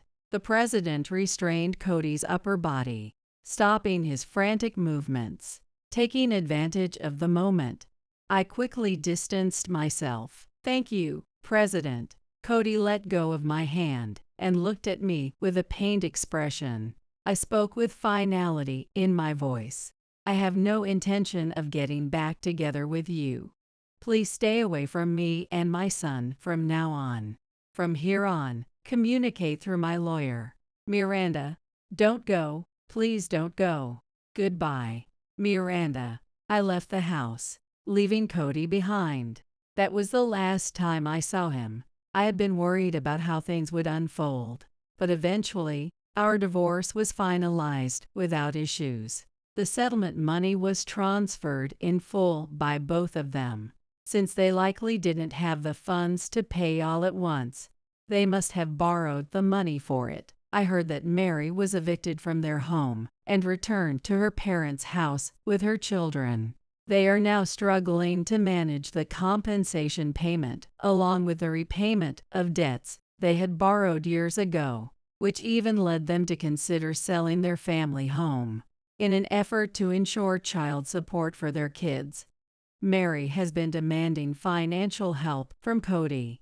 However, Cody himself hasn't been able to secure a stable job since he was fired from his company. He has been running from one interview to another every single day, but unfortunately, none have led to permanent employment until he lands a full-time job. He has been forced to take on part-time work, day and night, to make ends meet. Most of these are short-term gigs, mainly because they offer same-day payments and allow him the flexibility to attend job interviews. For now, the child support payments are being sent each month, but Cody is burdened with overwhelming debts from gambling and the expenses for the child he had with Mary. It seems like he'll have no choice but to keep working indefinitely. As for me, I sold the house we lived in and bought a new apartment. The unpacking is almost done, and now I'm quietly settling into a new life with my son in a fresh place. One day, as I stepped outside to hang the laundry, I noticed that the sky had taken on a distinctly autumnal appearance. Thinking to myself that it might be another hot day, I glanced over towards the guest house. On the same property as my house, there's a guest house where my son Kevin his wife Helen, and their son Eric live. Whenever Helen comes over to our house, she takes household items like toilet paper, detergent, and shampoo, and she also seems to be secretly taking money from my wallet. However, since I haven't caught her in the act, I have no proof and can't confront her about it. Our living expenses kept dwindling, so I decided to take on a part-time job. Of course, I tried talking to Kevin about what Helen was doing, but he wouldn't listen to me. So, we decided to have a discussion with my husband Paul, who comes home once a month from his job in another city, along with Kevin and Eric. Helen was supposed to join us later. I told you that money has been disappearing from my wallet, and that's not the only thing. Are you saying Helen did it? You must be joking. Paul then quietly placed his smartphone on the table, showing a video. It was footage from the security camera we had installed in our house. The video showed Helen in a bright corner of our living room, finding my wallet in my bag, taking out several bills, and then putting the wallet back into the bag. Kevin was stunned. But I've been giving her enough money for our expenses. Why? Even after all this, you still don't get it? My words hit Kevin hard. He stormed out of the house, ran to the guest house, and dragged Helen back. Helen turned pale as she watched the video. My name is Rebecca, a 60-year-old housewife. My husband Paul works in another city and comes home about once a month. We're both past the midpoint of our lives and would like to live peacefully, but it seems that's not possible. When Paul found out he had to work away from home, he confided in me with a slightly disappointed look. Rebecca, I've been assigned to a new post, so I'll be living alone from next month. They've asked me to oversee the new branch and take care of the staff there. Paul has always been a caring big brother figure at his company, and everyone looked up to him. He's not just supportive at work, but also at home. When Kevin was a newborn, Paul took the initiative to help with feeding and changing diapers. Even though he couldn't take parental leave, he spent weekends and summer holidays napping with Kevin, taking him to the park, and teaching him as he grew older. Seeing Paul unusually downcast was rare. Don't be so upset. You'll be back soon, right? I assumed he would be back in 2 to 3 months. Well, I'm not sure how long it'll be. I'll be working in another state, so I won't be able to see you often. I'll only be able to come home about once a month, and I'm worried about you. Why is he worried about me? I thought for a moment and then realized. I had a chronic illness and had just undergone surgery recently, so he was worried that something might happen to me. Don't worry. Kevin and his family are in the guest house, and I'll contact you if anything happens. On the same property as my house, there's an annex where Kevin, his wife Helen, and their son Eric live. Kevin got married 6 years ago and lived in an apartment for a couple of years, but due to the landlord's circumstances, they had to move out. They searched for other places, but Helen refused to accept any of them, eventually coming to ask if they could live with us. Paul was not keen on the idea and initially opposed it. Kevin, you know Rebecca has a chronic illness. I don't want to burden her too much, so I'm against it. We turned him down once, but when less than a month remained before they had to leave, Kevin came back looking quite desperate. Dad, please. We won't cause any trouble.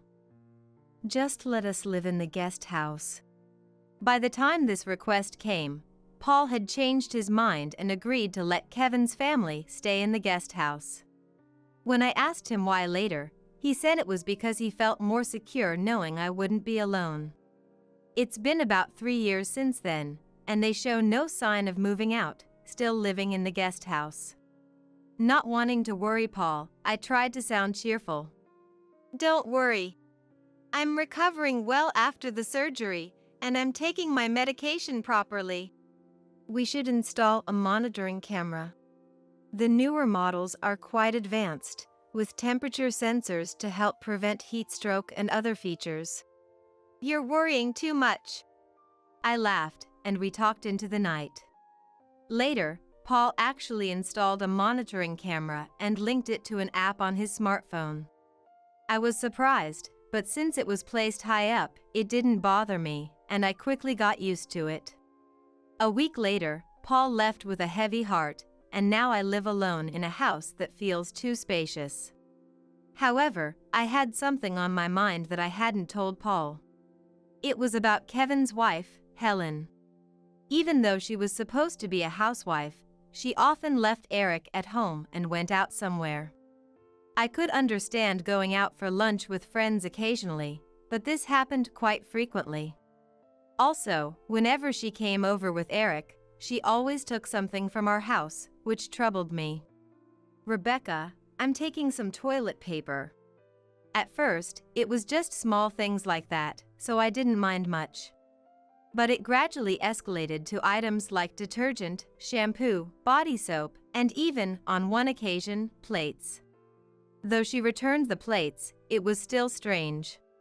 "Helen, are you struggling so much financially that you can't afford to buy these things?" "Huh? No, that's not it." "Then why are you taking things from the house?" "I'm just trying to save money. With Eric around, we'll need a lot of money in the future, so I'm trying to save up now."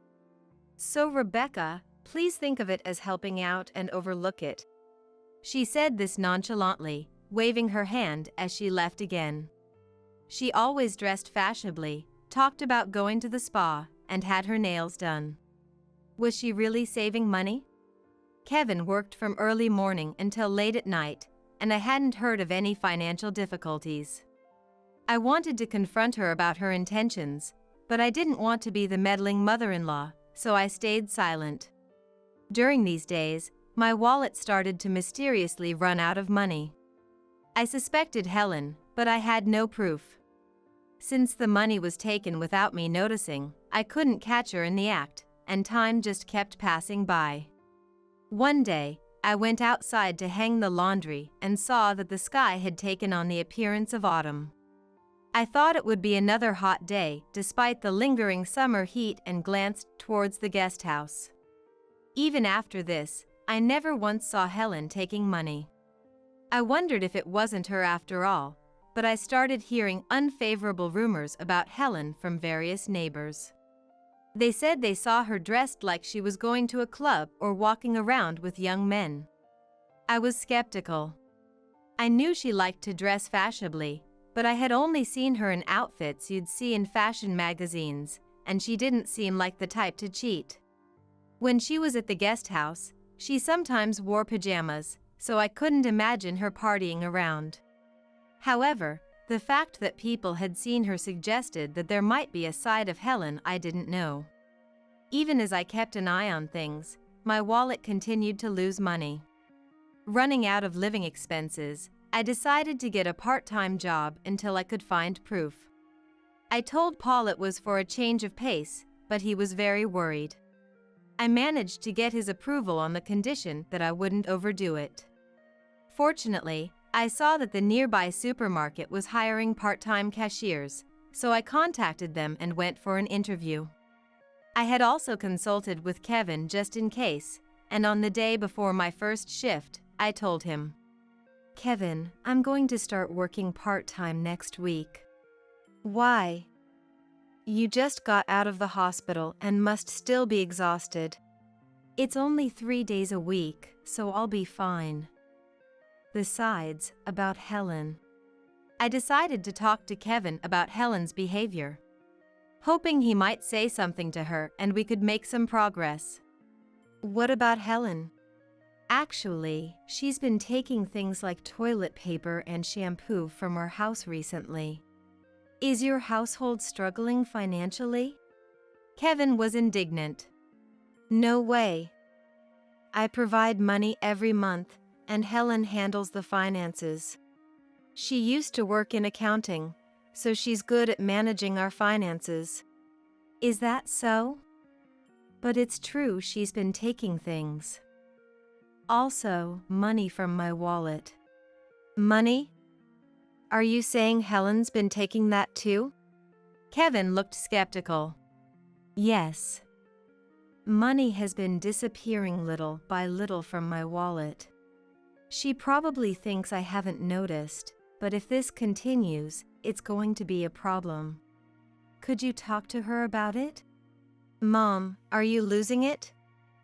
There's no way that's happening. Kevin sighed deeply and didn't believe me, no matter what I said. The next day, I told Helen that I was going to start working part-time and that I wouldn't be able to watch Eric as often. This happened just as Helen came over to leave Eric with me. Helen frowned and complained. What? Then who's going to look after Eric? Helen, let me be clear. You need to take care of your own child. Why do you always leave Eric with me and go off somewhere? Where do you go? I spoke firmly, and Helen glared at me, annoyed. Fine, I understand. I won't ask you anymore. Without answering my question, she took Eric's hand and went back into the guest house. I felt a cold sweat down my back from the tension, but from that day on, only Eric would come over. Granny, play with me. I thought to myself, Helen's out again, and invited Eric inside, taking care of him. I hoped that starting my part-time job would make Helen reconsider her actions. With that faint hope, I spent the week. The first day of my part-time job arrived, and my shift started from 10 a.m. to 3 p.m. Having been a housewife for so long, I was nervous about working again. Although being a cashier seemed simple, there was a lot to learn and do. I clutched my notepad and pen and received training from a young employee. She was in her 20s, much more capable than I was, and she quickly explained how to handle point cards and operate the self-checkout. Her name tag had a gold badge that said, Customer Service Expert. And her demonstration of how to handle the register was excellent. I need to make sure I remember this. I reminded myself as I headed home and approached the gate. As I searched my bag for the house key, I saw Eric standing in front of the house. I was puzzled and quietly approached him. Not realizing my previous thoughts had vanished, I called out to him. Eric? What are you doing here? Hearing his name, Eric looked up. His eyes brimming with tears and his nose running as he stood there crying. I was startled and quickly took a tissue from my bag to wipe his tears and nose. What's wrong? Did something sad happen? He told me that he had been waiting here for me to come out all day. When I didn't come out, he asked his mother Helen, who told him that Granny had gone to work and wasn't home, which shocked him and made him cry. Why did Granny have to leave? Is it because of my work that I can't play with Granny anymore? Eric said, sniffling and trying his best to explain. Work? What work do you have? I asked. Eric replied, This, and handed me a piece of paper. I unfolded the paper, which was folded into quarters, and saw Helen's handwriting. Eric's job. Transfer money from Granny's wallet to Mom's wallet once a day. I was stunned by this instruction. What? I looked back and forth between the note and Eric's face, and in a trembling voice, I asked Eric. Eric, did Mom tell you to do this? Then, Eric answered. Yeah. Mom said it's my job and gave me this paper. My face tensed up, but I invited Eric inside and gave him some juice. He drank it happily, but I was in shock. I couldn't believe that Helen had instructed such a small child to steal money. Could this really be happening? I wasn't sure. How could this have happened without me noticing? I've always been with Eric, and at 5 years old, he shouldn't have had many opportunities to take money from my wallet. We were together from morning till night, so how did he manage to steal money? Suddenly, an idea came to my mind. That night, I called Paul and explained the situation. Okay, I understand. I'm not doubting Eric, but I'll review the footage from the monitoring camera. Paul listened carefully and said he'd check. 3 days later, Paul contacted me. Rebecca? I found something alarming. What? My heart skipped a beat. It turned out that Eric was indeed the culprit, but even more shocking was that the footage showed Helen instructing Eric on how to take money from my wallet. She wasn't aware of the monitoring camera, but even so, to steal money in broad daylight was unthinkable. I was planning to come back this weekend. This is wrong. We need to talk to Kevin and Helen. Yes, we do. I felt a heavy weight in my chest, but now that we knew the truth, we had to confront them and resolve this issue. The few days leading up to the weekend were filled with a dark cloud, but working part-time helped me focus on my tasks and temporarily forget the situation. The weekend arrived with a forecast predicting a direct hit from a hurricane, but fortunately, it veered west, leaving our area clear and sunny. However, despite the bright weather, a dark cloud hung over our household. Paul, intending to address the recent issue, left work 2 hours earlier than usual and drove home. He appeared slightly fatigued but also radiated a palpable anger, signaling that today might turn contentious. Upon arriving, Paul immediately walked over to the guest house and instructed Kevin and Helen to come to the main house urgently. However, only Kevin and Eric showed up. In the living room, Paul and I sat on one side of the table, facing Kevin and Eric on the other. Paul began. Kevin, where is Helen? I told her to come as well. She said she'd come later. Kevin's response was hesitant, likely due to the tense atmosphere. The clinking of ice in a glass on the table seemed to mock the silence. Well, I wanted to talk to her, specifically, but fine. Kevin, I've heard that Helen has been taking things from this house. Kevin looked shocked. Mom mentioned something like that before, but it's not like it happens often. Besides, Helen said she got those things from you, Mom. She says I gave them to her, but I didn't do so willingly. She insisted on taking things, saying she needed to save for Eric's future. Helen wouldn't do something like that. And about the money missing from my wallet, too. You can't be serious. Are you saying Helen has been stealing money? That's absurd. Paul then quietly placed his smartphone on the table and displayed the screen. This isn't a joke. We have footage showing Helen instructing Eric to take money and Eric actually doing it, all recorded on the monitoring camera I set up to watch over Rebecca due to her illness. Kevin was stunned as he watched the footage. In the video, Helen could be seen rummaging through a bag in a bright corner of the living room, finding a wallet, taking out several bills, and then putting the wallet back in the bag. She showed the money to Eric, crouched down to talk to him, and explained that he should take this much money from Granny's wallet. Eric nodded vigorously, saying he understood, and Helen hugged him tightly. Kevin stared at the screen, speechless. Paul continued. These recordings are from the camera I installed to monitor Rebecca. I never imagined it would capture something like this. We also have footage of Eric taking money from the wallet. Paul operates his smartphone and shows a different video.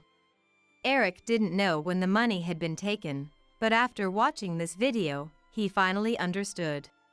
When I stood up to take my medication for my chronic condition, Eric had rummaged through my bag and quickly taken money from my wallet. Since the time for taking medicine was fixed, even young Eric could easily figure out the timing. How could this be? I trusted her. It's despicable to involve an innocent child in wrongdoing.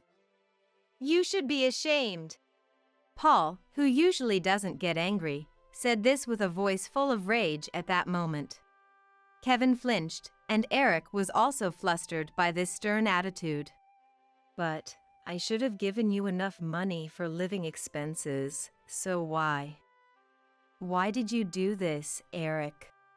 Eric answered. Mom says her job is to give money to men, and she doesn't have enough. To men? Yes. Mom always puts on pretty makeup and goes out somewhere, but I'm not allowed to go with her. So I stay at home with Granny. Kevin looked at Eric suspiciously.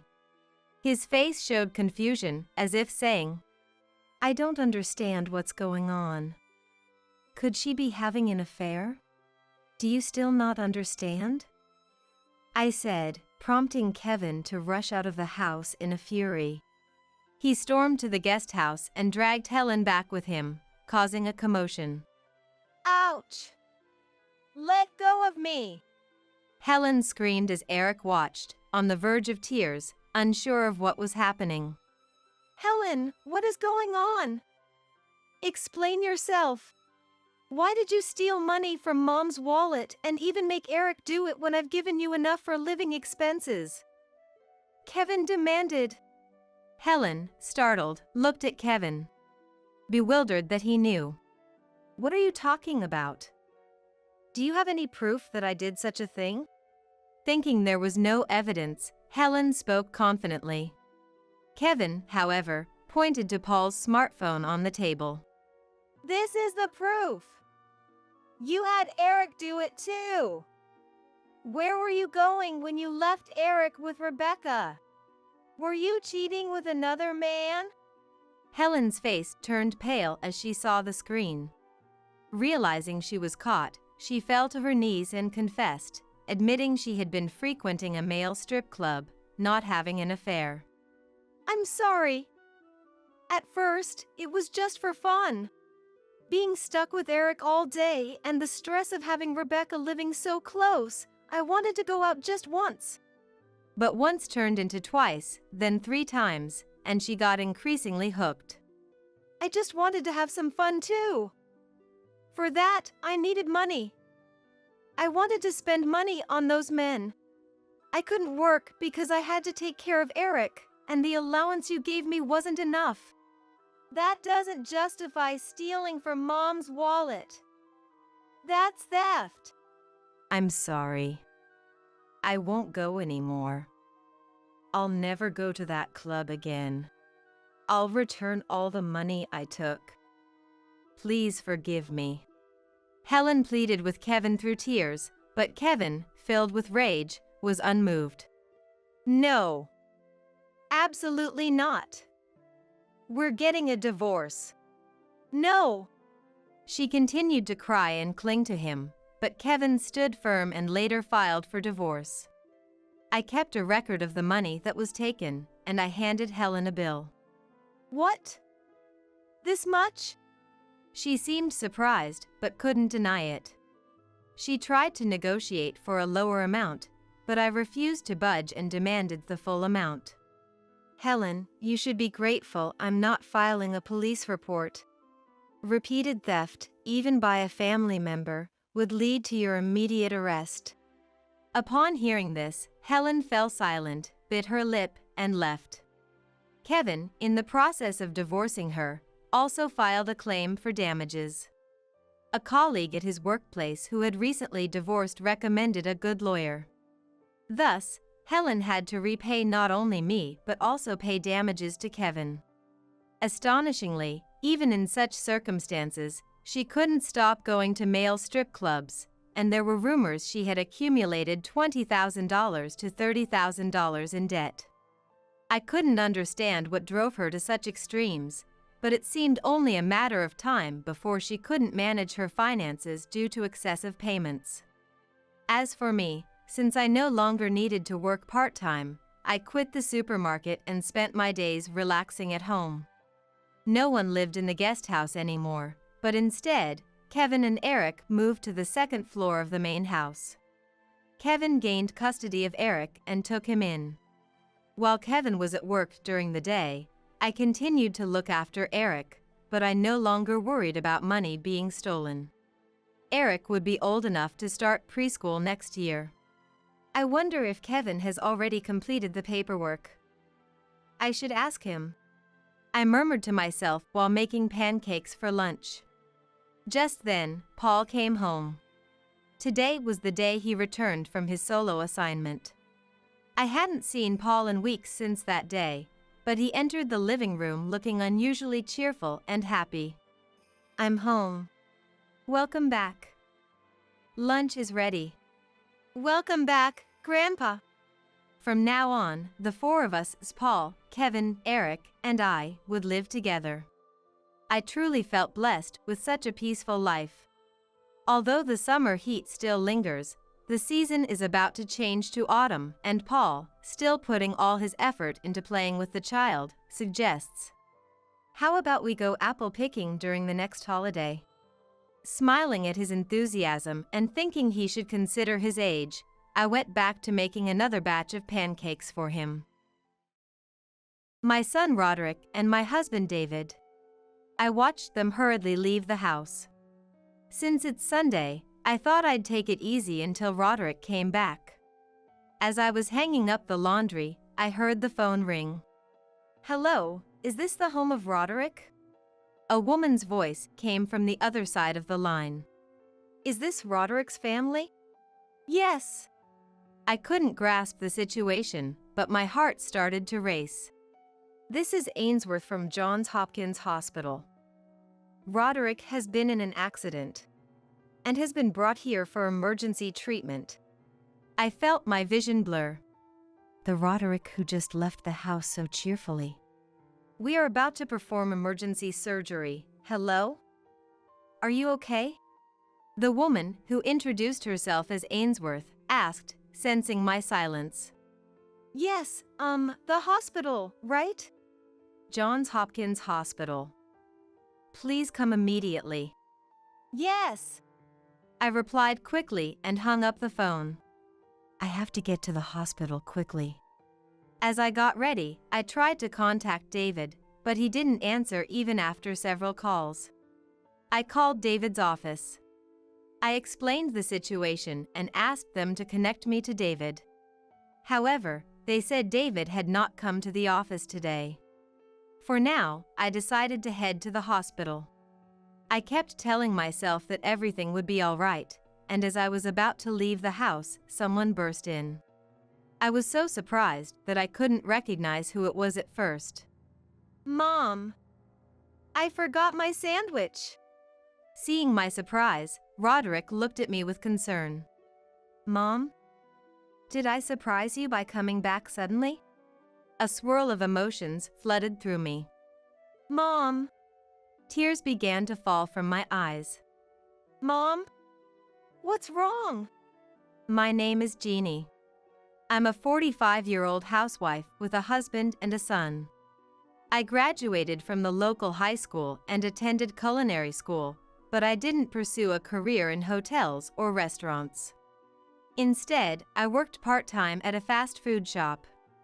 My classmates went on to open their own restaurants or became famous chefs after years of hard work. But I didn't acquire any notable skills. However, I have no regrets. I now have a precious family. It may be a common story, but I'm happy. While working part-time at the fast food shop, I met my husband David. The shop I worked at also did deliveries, and I was in charge of them. David worked at one of the companies I delivered to. Since David ordered fast food almost every day, I assumed he was single, but I never imagined he would ask me out. Seeing my confusion when he asked for my contact information, David handed me a piece of paper with his number on it. Even then, I didn't know what to do and didn't contact him. I thought things might become awkward, but David's attitude didn't change, so I gradually started to be aware of him. One day, when I went to deliver as usual, I didn't see David, and I realized I felt lonely. After a week of not seeing David, I decided to text the number he had given me. I haven't seen you lately. Are you all right? Even though it was just one sentence, I remember being extremely nervous. Will I ever get a reply? Maybe he doesn't even think about me anymore. While I was thinking that, a reply came late at night. It was nothing special. He had just been on a business trip. I'll be back at the office next week, so please get me some delicious fast food then. Even though I wasn't the one making it, I felt happy. I couldn't wait for the short 2-day weekend to end and for Monday to come. And then, Monday. I took extra care in getting ready that day. I took an order, prepared the fast food to deliver to David's company, and headed there with a pounding heart. The moment I saw David, whom I hadn't seen in a while, my heart raced. My hands were trembling as I handed the fast food to David. After taking the payment, David quietly said, "Thank you for the text. Can I text you again?" I nodded vigorously. "See you then." David smiled and walked away. Watching his retreating figure, I realized I had fallen in love with him. From then on, David and I started keeping in touch, eventually dating, and then getting married. After our wedding, I continued working part-time for a while but quit when I became pregnant. Thus, I became a housewife, and my days were filled with household chores for my husband and our son, Roderick. It wasn't easy, but I found it fulfilling. Roderick grew up healthy, and we became a picture-perfect happy family. It was around the time Roderick started middle school. David, who had been earning enough to support me and Roderick, got news of another promotion. Assistant director, they say. David mentioned with a sigh during our usual evening drink. That's amazing. While I was delighted, David seemed troubled. Aren't you happy? Since I had never worked in an office, I thought promotions were something to be happy about, but maybe it wasn't so simple. Well, yeah, I'm happy. David murmured, looking somewhat lonely. I'm sorry, I got excited all by myself. There must be something I don't understand. I thought it wasn't something to delve into deeply. Then David slowly began to talk. I'll be even busier. More business trips too. His voice was almost like a child's, seeking comfort. I'll miss you. Was he worried about me? Before we got married, David's job was quite demanding, with frequent business trips, overtime, and working on weekends. And I often expressed my loneliness. It wasn't just because I was young. I had made David worry a lot. Despite that, David's sincere responses eventually made me feel secure, and I became okay with not seeing him for days. David still remembered those times and sometimes checked my expression. Oh, I'm fine now. I have Roderick too. I tried to sound as cheerful as possible. No matter how busy you are, I'll be here waiting for you, and I'll keep this home a place where you can always feel at ease. I see. Finally looking at me, David smiled. Sensing my determination, David said nothing more. Later, David's promotion was confirmed, and we celebrated at home. Roderick was happy too, and seeing David's relieved face, I felt at ease and made a new resolve. I will make our family bond even stronger. I thought so. Ever since David got promoted to assistant director, he had been working weekends and taking short business trips. But life hadn't changed much. However, soon he started going on long business trips far away. Every time he came home, David was exhausted and often went straight to bed without eating. If he was like this at home, how was he managing on his trips? Was he eating properly? Was he getting enough sleep? While David was away, I couldn't stop worrying. But David texted and called every day, so I didn't let my anxiety show. Besides, on his days off, he would go fishing with Roderick or make time for family. And I felt that David was trying to prioritize his family. I have to accept and support David no matter what. That's what I thought. By the time I got used to David's long trips, Roderick had started high school. This would probably reduce my burden a little. To avoid worrying David and to enjoy my own time, I thought about starting a new hobby. Just as I was thinking that, the phone in the house rang. It was 8 p.m. Roderick was still out at his club activities. Could it be David calling from his trip? Why was he calling the house instead of my cell phone? Hello. I answered the phone cheerfully. But there was no response from the other end. Hello? I called out again, puzzled. Still, there was no sound from the other end. Prank calls even now. I sighed and hung up the receiver. Then, I heard a clattering sound from the yard. When I looked out into the yard, I saw an empty can rolling around. Our yard is fenced, so unless someone threw it, there shouldn't be an empty can rolling in. Not even on windy days did this happen. That was the end of it for that day, but silent calls and trash thrown into the yard continued occasionally.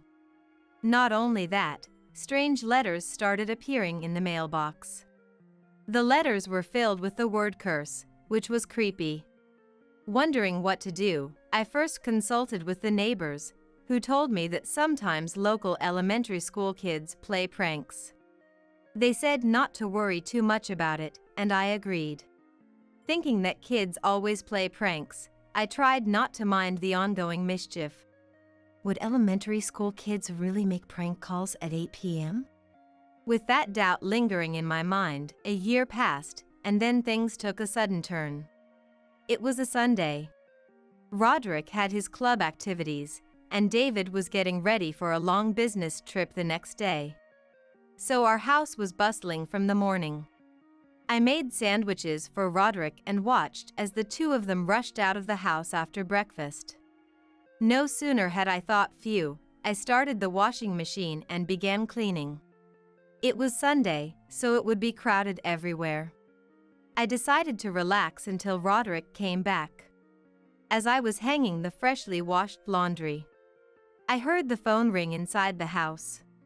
It was just past 8 o'clock. Who could be calling at this hour? I thought it might be another prank call and hesitantly picked up the phone. Hello, is this Roderick's residence? A woman's voice came from the other end. She sounds like she's in a hurry, speaking a bit fast. Yes, it is. I replied cautiously. Is this Roderick's family? Yes. I couldn't understand the situation, but my heart started to race. My name is Ainsworth from Johns Hopkins Hospital. Roderick has just been in an accident and has been rushed here. My vision blurred. The Roderick who left home full of energy this morning. We're going to perform emergency surgery now. Hello? Are you all right? The woman who introduced herself as Ainsworth asks me, receiving no response. Yes, the hospital, right? Calm down, me. I try to tell myself, but it's not working. Noticing my confusion, perhaps used to situations like this, Ainsworth speaks to me in a calm voice. Johns Hopkins Hospital. Please come immediately. Yes. I reply hastily and hang up the phone. I understand the situation, but my emotions can't keep up. But I have to get to the hospital quickly. As I get dressed, I call David. I know I need to stay strong, but this is too big to handle alone. And Roderick is in a critical condition. I didn't want to worry David, but not telling him seemed wrong. Despite my internal excuses, I simply wanted to hear David's voice to ease my anxiety. However, no matter how many times I called David's phone, there was no answer. I debated texting, but if he didn't notice the calls, he probably wouldn't notice the text right away either. Maybe he stopped by the office before his trip. I decided to call David's office. Even though it's Sunday, someone might be working overtime. I explained the situation to the person who answered and asked them to pass the message to David. But to my shock, David hadn't gone to work and had no business trip planned. Already panicking about Roderick, Now I had no idea where David was. I took a deep breath to calm myself. For now, I needed to head to the hospital. David's situation could be a communication mix-up. I decided to text him and wait for his reply. It's okay. I decided to protect this family and our home. Repeating this to myself, I was about to leave when someone rushed in. I was so startled that I couldn't recognize who it was at first. Mom, I forgot my sandwich. Noticing my shock, Roderick looked at me with concern. Mom? Did I scare you by coming back suddenly? Confusion, relief, doubt. Various emotions swirled within me. Seeing Roderick's face, I started to calm down. Roderick was right in front of me. I cupped his face with my hands to confirm. Tears fell from my eyes. Mom? What's wrong? Seeing Roderick's panic made me smile. Roderick was okay. I slowly began to regain my composure. I told my club I'd be late, so I've got time. What happened? Seeing my tears, Roderick was concerned. When did he grow so big and kind? As I thought that, I explained about the call I received this morning. I was in an accident, but I'm so full of energy, Roderick said, jumping up and down to show it. He was trying to make me laugh and reassure me. For now, how about calling the hospital to check? It could be someone else with the same name. Roderick has always been such a responsible kid. I walked towards the living room, where the phone is, accompanied by Roderick. I dialed the number of the hospital that I had noted down earlier. Earlier, I received a call that Roderick had been taken to the emergency room. I'm his mother, I tell the woman who answers the phone. Now, what was the name of the person who called me earlier? As I try to recall, the hold music stops, and the woman's voice comes back on the line. Thank you for waiting.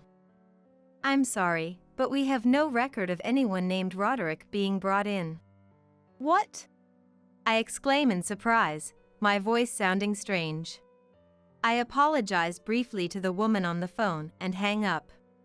So, the hospital said they didn't know anything about it, huh? Roderick sighs. I'm sorry. I was really panicking. I start to feel apologetic. No, Mom, it's not your fault. If you heard that I was taken to the hospital, of course, you'd be surprised. Actually, I'd be sad if you didn't worry. Roderick is smiling. But still, why would someone make such a prank call? Could it be some kind of scam? Roderick seems to be analyzing the situation calmly. Please, stop. Anyway, I'm just glad you're okay. Feeling more at ease, I move towards the front door to see Roderick off once again. Here, take this sandwich. You said you'd be late for your club, so you don't have time to dawdle. However, Roderick just looks at me, not moving. Roderick? What's wrong? I'm fine now. Before I can finish, Roderick interrupts. Isn't there something else that's bothering you? His eyes lock onto mine, and I feel I can't escape. This is more important than any club. Please, tell me. He's no longer the child I thought he was, but a mature adult standing before me. I tell Roderick about the pranks we've been experiencing. This call was just another prank. Really, it's so malicious. As I recall everything, a sense of unease rises within me. Garbage thrown into the yard, creepy letters sent to the house. Why do we have to go through this? Sensing my unease, Roderick makes a call on his phone. Mom, I'm going to skip the club today. Given everything that's happened, the person who called might even be watching you now. Roderick smiles reassuringly at me. But you have a game coming up. I can't let some prank get in the way of what my son wants to do. I have to handle this on my own. It's okay, Mom. Roderick seems unconcerned, despite my worry. I know he's trying to make sure I don't push myself too hard. Today's just a practice. It's going to be short, and not everyone is attending anyway. Then, he sits down on the living room sofa. Are you really okay? Yeah. Roderick sits on the sofa and immediately seems lost in thought. I'll make some tea. It seems like he doesn't hear me. When Roderick is focused on something, he tunes out everything else. What could he be thinking about? Maybe how to deal with the pranks. After setting the tea in front of him, Roderick turns to me and starts to speak. I was planning to keep this from you, Mom, but maybe it's related to what's happening now. His voice was small, almost a whisper. Do you know something? Roderick nodded quietly and began to speak slowly. Please, stay calm while I tell you this. He prefaced, then shared a story that was hard to believe. David might be having an affair. It happened the day I went on a day trip with my friends. Roderick had come home early from school due to exams. He saw David coming out of the house with a young woman. David, flustered, said he just came to get something he forgot while on his rounds. He claimed the woman was just a colleague and quickly left. But on another day, when Roderick was returning from a club trip to the neighboring town and went into a restaurant with his friends, he saw David arguing with the woman. It was the same woman from the house. The way they argued didn't seem like a boss and subordinate. Hearing this, I felt a growing sense of dread. But I want to believe in David. He's always considerate, ensuring I don't feel lonely. He wouldn't betray me like that. Thank you for telling me, Roderick. But I still want to trust Dad. I thought you'd say that. Roderick smiled a little. If you're here, Roderick, could I go and rest for a bit? I'm feeling quite tired. I turned my back to the nodding Roderick and headed to the bedroom. I thought about lying down but couldn't shake off Roderick's story. I reached for David's desk drawer in our bedroom. It's fine. There's nothing. He wouldn't betray me. Still, I needed something concrete. Inside the drawer was David's planner. He usually carried it with him. Why would he forget it today of all days? With trembling hands, I opened it. I checked the page where he wrote his monthly plans and the section for today's date. I kept checking the date over and over, but it was clear a heart was drawn on today's date. When I called his office, they said he wasn't on a business trip. I couldn't reach him. The pieces started to come together. What do I want to do? I still want to believe in David. That's why I need to know the truth. Determined, I took out my phone to text David and couldn't help but laugh. The text about Roderick being taken to the hospital was still unsent. I never thought it would come to this. I felt that today might be a turning point in my life. I contacted your office, David. I know you're not on a trip, so please come home quickly. I sent the text and decided to rest for a while. About an hour later, David came home. He seemed angry. I heard him stomping around noisily. When I went downstairs, he came towards me and started yelling. Why did you contact my office without asking me first? Do you not trust me? He was angry without even hearing my side. David has a bad habit of getting angry when things don't go his way. So, I was used to it. This is a breach of our trust. Do you understand? Before I could interject, David started talking rapidly. At this point, it was useless to say anything, so I just listened to him for a while. Eventually, he seemed to calm down, and David grew quiet. Now it was my turn to speak. This morning, I got a call saying Roderick was taken to the hospital. I thought I should let you know right away. David stared at me blankly. I tried calling your cell phone multiple times, but I couldn't reach you. So, I contacted your office. David remained silent. They told me you didn't have any business trips scheduled. At first, I thought it was a communication error, but David seemed to be considering what to say. You came back because it would be problematic if your office was contacted, right? So, where exactly were you planning to go from today? I pressed him hard. Just as David was about to retort, Roderick appeared from the living room. Why don't you two come over here and talk?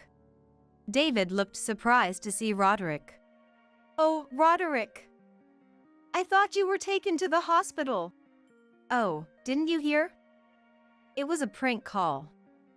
As you can see, I'm fine. In a daze, David walked toward the living room. I secretly activated the voice recorder I had in my pocket. In the living room, I confronted David again. So, what are your plans starting today?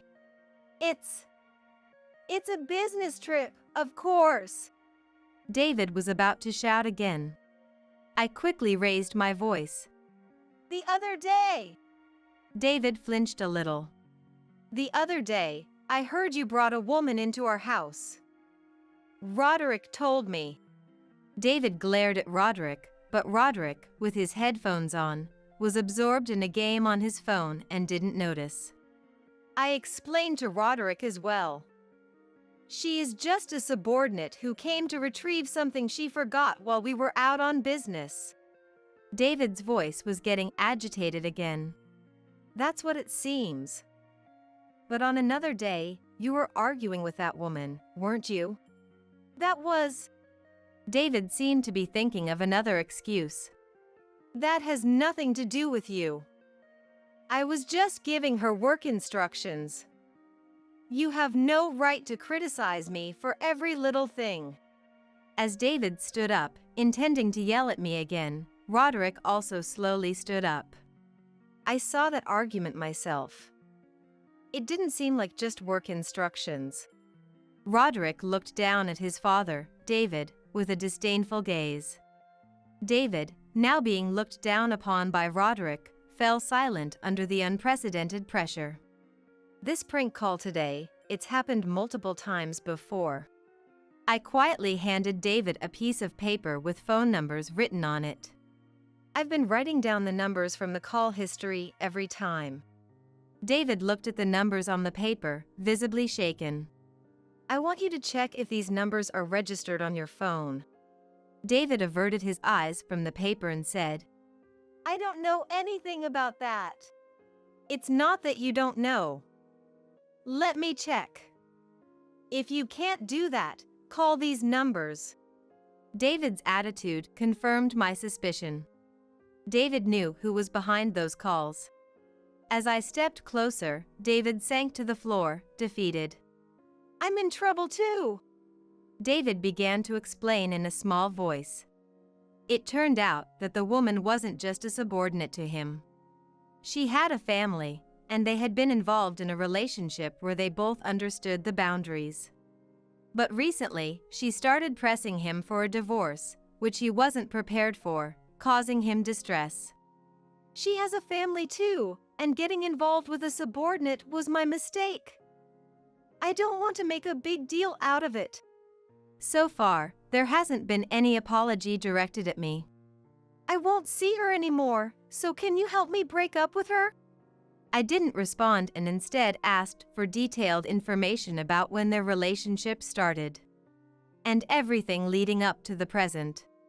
David seemed to assume I would cooperate and began sharing everything freely. This is all the truth. Let's work together to end it with her. As if I'd help you. Before I could voice my thoughts, Roderick spoke up to David. Dad, are you serious? This is the lowest thing you could ever do. David looked like he was about to cry, glancing between me and Roderick. Seriously, this is the lowest. Who do you think will help you? You got to be kidding me. David looked utterly confused, alternating his gaze between me and Roderick. I will be taking Roderick and going back to my parents' house. I'll handle the necessary procedures through my lawyer. With those words, Roderick and I left the scene. A few months later, our divorce was finalized. I submitted recordings from a voice recorder as evidence, and perhaps because David had admitted to the affair himself, he readily agreed to my demands for compensation and child support. However, the woman David had an affair, Ainsworth, was problematic. When I sent her a certified letter demanding compensation for the divorce due to her affair with David, she refused. After multiple reminders, the matter escalated to mediation, where she made outrageous statements. She claimed their relationship wasn't an affair but true love. She said there was nothing wrong since she was divorcing her husband to marry David. She even admitted to harassing me but argued it was my fault for not divorcing David sooner. She blamed me for her jealousy and actions, saying it was all my fault for making her do things she normally wouldn't. Ultimately, after David broke up with her, her anger turned towards me, leading to her making a false phone call claiming Roderick was hospitalized. From her perspective, even that was somehow my fault. To top it off, she winked at me during the mediation, saying, "Thank you for leaving David." Of course, her arguments didn't hold, and she was ordered to pay the compensation I demanded in the divorce case. I felt a bit sorry for David, realizing he truly was in a difficult situation. Even her husband demanded compensation in their divorce, but she boldly stated, "Why should I pay? If anything, I should be receiving compensation for wanting the divorce." After the lawyer explained it clearly, her face turned pale, and I couldn't help but worry about her future. Seeing her write the agreement and the promissory note as instructed by the lawyer, she looked like a child being scolded by their parent while doing homework. David really got involved with a terrible woman. But I no longer had any desire to help or protect David. Everything was finally settled a few months later. The compensation from the divorce settlement with David and Ainsworth was paid in a lump sum, and with that money, Roderick and I left home and started living together. David quit his job. After the divorce, Ainsworth's advances became more aggressive, and their relationship became public within the company, making it difficult for him to stay there. Ainsworth also quit her job, almost stalking David. Concerned about Ainsworth's actions, David has been staying home more often. Even if he tries to find a new job, at his age, it's unlikely he'll find anyone willing to hire him. How do I know so much about my ex-husband? Well, I started working at a fast food restaurant again. Of course, we still deliver to David's old company. I don't make the deliveries, but my coworkers who do always bring back plenty of gossip. There's nothing scarier than rumors, I thought. Thinking that, I started packing up to leave work. Today is Roderick's turn to cook dinner. Now a high school senior, Roderick decided to attend a culinary school and eagerly prepares meals on his cooking days. Although we sometimes cook together, Roderick's culinary skills never cease to amaze me. Even though I've been a housewife for years, he's more efficient and makes tastier food than I do. Before I knew it, eating Roderick's cooking became the highlight of my day. I wonder what he's making for dinner today. As the city begins to dim and the lights in houses start to flicker on, I walk home. I see the light coming from my house and pick up my pace. There's a different kind of happiness in that room now. Smelling the delicious aroma of Roderick's cooking, I opened the door to our home where he was waiting. "Hello, Jessica. Could you come over to my place for a bit?" It was a call from Ashley, my husband David's sister. She sounded panicked, like she was really stressed out.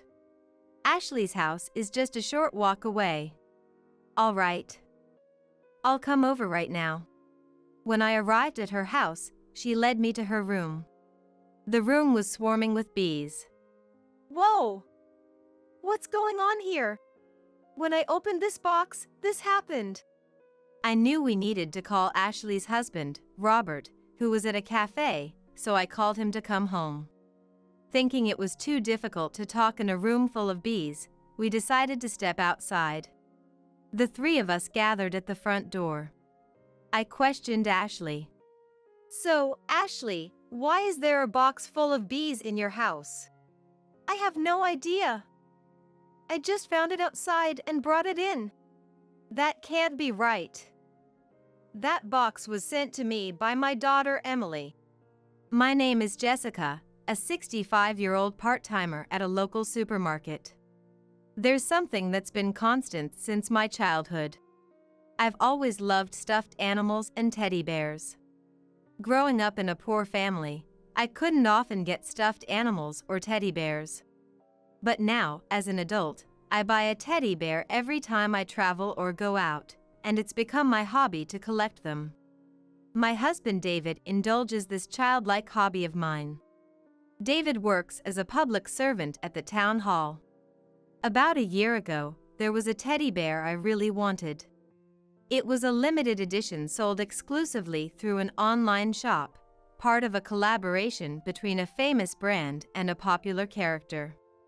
However, I had never shopped online before.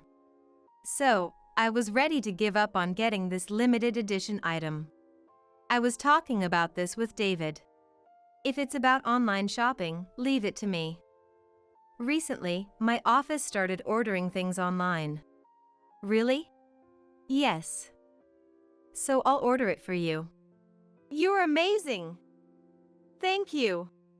David immediately took out his PC and ordered it, showing me how to use the online shop. Whenever I was in trouble, David was always there to help. Since then, I've started buying daily necessities, groceries, and even teddy bears online. Around December of that year, the supermarket where I work got very busy. As a senior staff member, I ended up working almost every day. This limited my time to receive packages ordered online. David was even busier. So, we decided to rethink our package receiving method. We learned about contactless delivery, where packages are left at the doorstep even if no one is home. From that time on, we primarily used contactless delivery. Just recently, while I was taking a break at work, I received a text from the delivery person. It was a notification that my contactless delivery package had arrived. I had received many similar texts before, so it was business as usual. I noticed something unusual only after I got home. Walking through the gate of our house and arriving at the front door, I glanced around my feet. However, the package set for contactless delivery was not in its usual spot. Considering other possibilities, I stepped outside the gate again. This is strange, I muttered suddenly. The cawing of crows echoed across the sunset-colored sky. David was not yet back from work but would be home soon. Since I had to prepare dinner before he returned, I decided to put the delivery aside and went inside the house. Once I started cooking dinner, I got so absorbed in the cooking that the delivery completely slipped my mind. In the following days, I was busy with household chores and work, having no time to deal with the still undelivered package. That weekend, on Sunday, while watching the morning news, David said, "I feel like having that pizza today." By that pizza, he meant the pizza from the place we often go to. That place is a cafe run by my sister-in-law Ashley and her husband Robert, with Robert being the chef and owner. David and I both had the day off for the first time in a while, and David made this suggestion early in the morning. "Jessica, how about we go to that cafe after a long time?" Sure, let's go. Even though we say we go often, it's roughly once a month. Typically, it's on the days when both David and I have the day off, and David feels like going. Because Robert's pizza is exquisite and one of his favorite foods. So, just like usual, we decided to go to the cafe that day. The cafe is very close to our home. Under the clear blue sky, the two of us walked to the cafe. When we opened the cafe door, the metal doorbell rang. Welcome. Oh my, isn't it David and Jessica? Thanks for having us. Please, take a seat at the counter. We were guided to the counter seats right in front of the kitchen. Well, both of you together.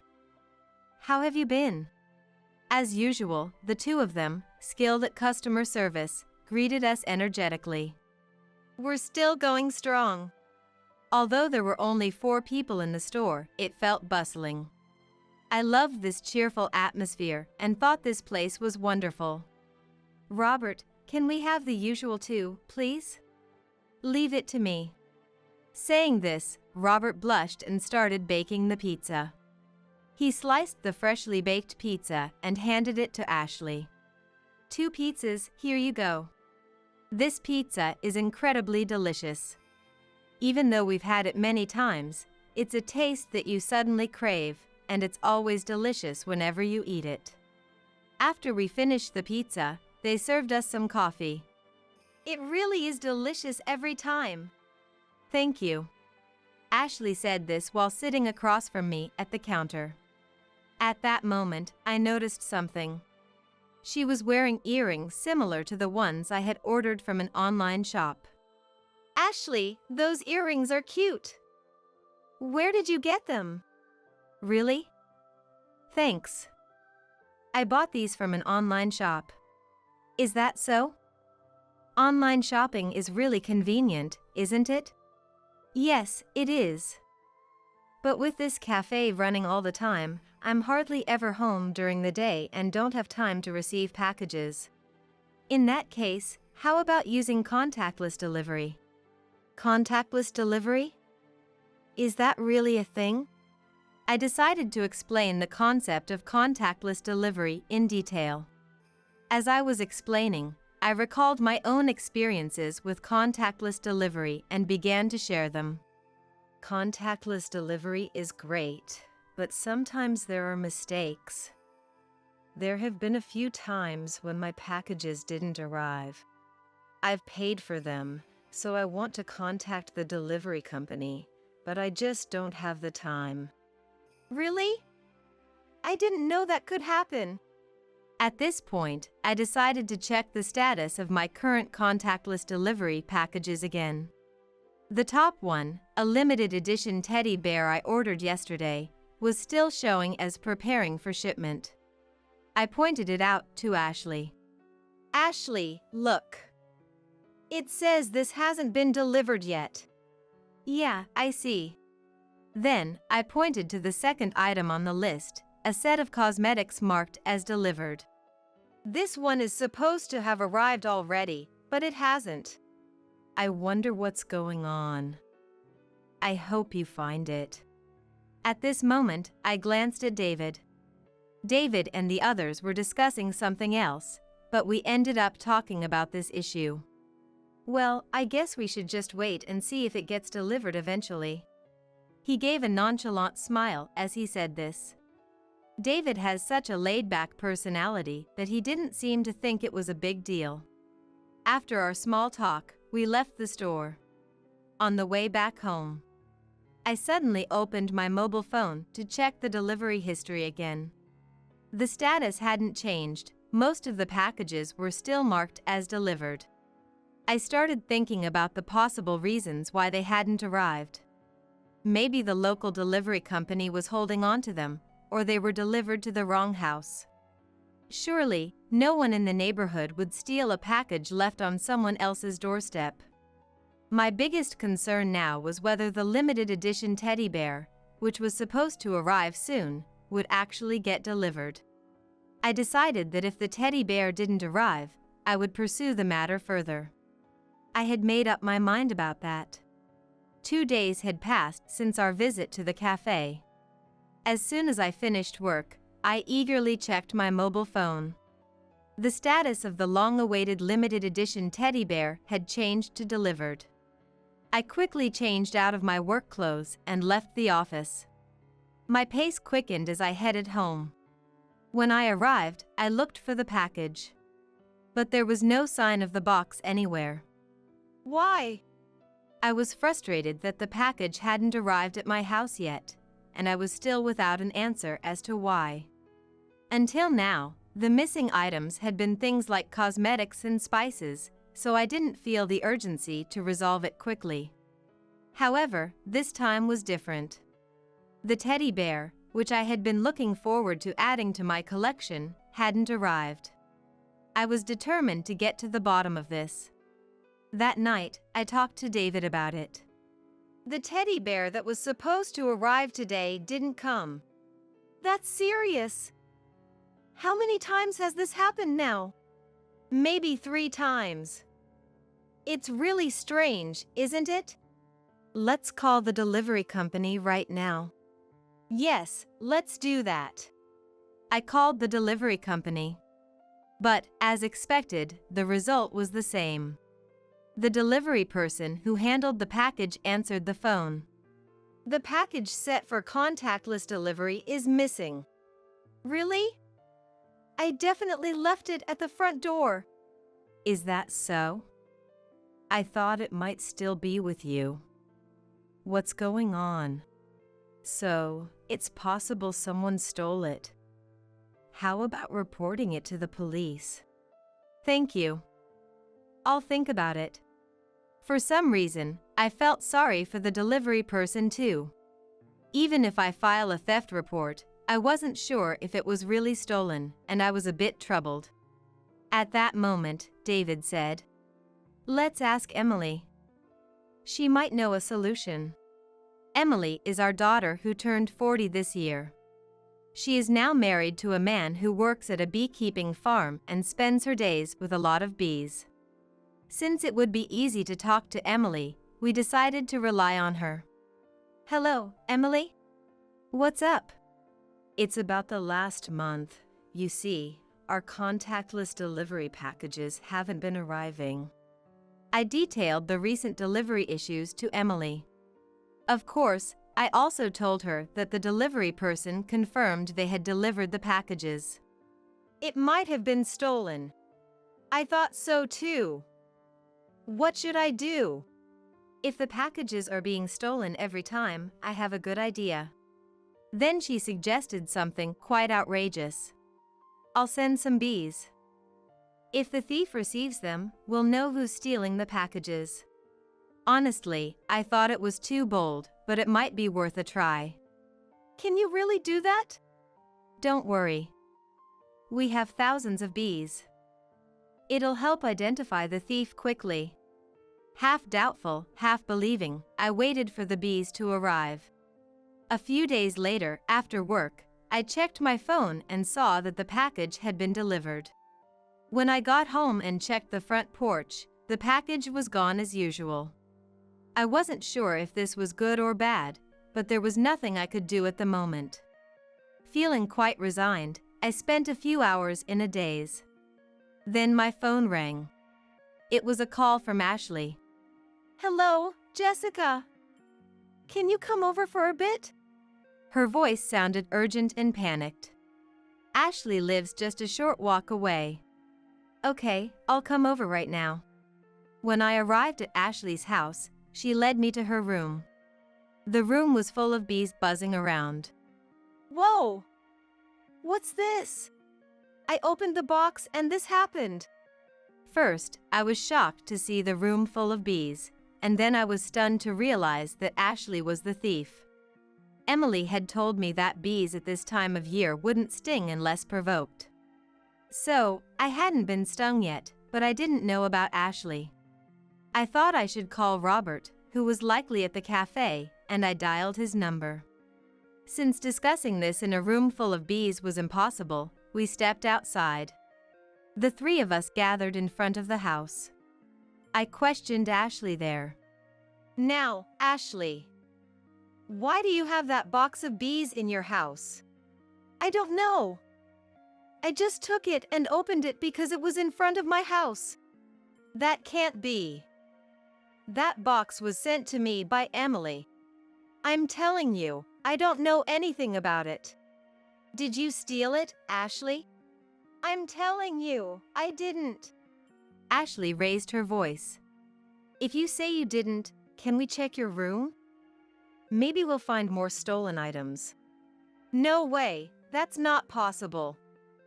I'll just check the room for a bit. With that said, she walked into the room alone, possibly to clean up before I entered. I had no chance to follow her, so I waited outside. What's going on? Recently, my contactless delivery orders hadn't been arriving.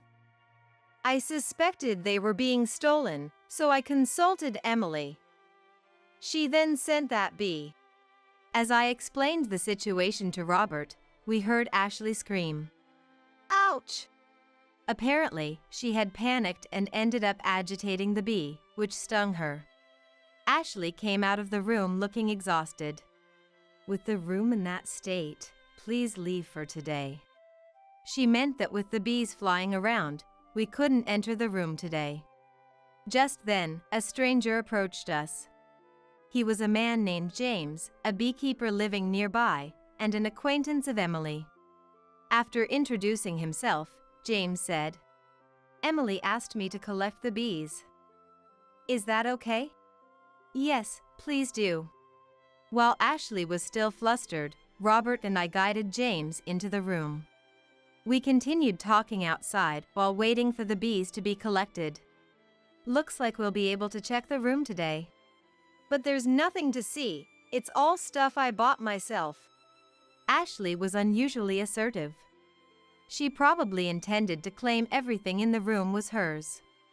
After about 30 minutes, James returned. "It's done. I collected all 900 bees." 900 bees? Shocked by the sheer number of bees, the three of us entered the room. I looked around the room. As I explored every corner, I found various items like fabric softeners and cosmetics that I had ordered. So, you stole all of these too? No, but... I showed her the order history on my phone. Are you still going to lie? There's a chance I just bought the same things, right? I was slightly exasperated but continued searching for the teddy bear. Eventually, I spotted the familiar teddy bear in the corner of the sofa. Did you buy this teddy bear too? Yes, I did. I knew this teddy bear was a limited edition, each with a unique serial number. So, I checked my phone for my teddy bear's number and compared it with the one in the room. It had the same 5-digit number. This teddy bear is mine. Look, it has the same number. I showed Ashley and Robert. Can recent plush toys really tell us that? Robert muttered. Ashley sat down on the sofa, looking down silently. You've been stealing our deliveries, haven't you? Yes. Her voice grew heavy. What did you steal? You didn't use any of it, did you? I used some lotion and spices, just a little bit. Why did you do that? I was more curious about her motive than angry about the theft. Well, I didn't have enough money. My expenses exceeded my allowance. That's all. But why did you spend so much money? What did you spend it on? That is, well... Ashley stammered. It seemed like there was something she was hiding, but she didn't seem ready to talk about it. Then suddenly, Robert moved and picked up a scrap of paper that had fallen under the couch. Hey, what's this? You didn't. Saying that, Robert showed me a piece of paper with numbers and amounts written on it. I'm sorry, I got carried away. The piece of paper Robert showed was a betting ticket for horse racing. In other words, she had become obsessed with horse racing, using the money she saved by taking everyday items from me to bet on horse races. What a terrible thing to do. And then, Robert said something even more shocking. Ashley, you didn't take money from the store's sales, did you? Just a little. I thought the accounts weren't adding up. How could you? It turned out she had been embezzling from their cafe sales. I'm really, really sorry. I won't do it again. Please forgive me. Ashley cried out, raising her voice in an attempt to apologize. But for me, the fact that she had taken even one of my treasured teddy bears was unforgivable. Her apology didn't move me at all. And Robert looked visibly frustrated too. Actually, I secretly recorded everything since I started collecting the bees. No way. See you in court. With solid evidence in hand, Robert and I decided to file a report. First, Robert filed for divorce. Then, charges of theft of my belongings and embezzlement were brought against Ashley. In the end, she was arrested. We were satisfied with that outcome. Robert's cafe hired more staff, and sales steadily increased. By the way, I started working part-time at the cafe. Ashley was arrested, huh? It's for the best. It's better not to be with someone like that. I'm much happier now, surrounded by people who work hard. Yes, let's keep doing our best. Robert already seemed to be looking ahead. And from then on, my packages arrived properly at my house. Of course, many new teddy bears joined my collection. David and I went on trips to collect limited edition teddy bears, and surrounded by so many teddy bears, I am living a very happy life with David.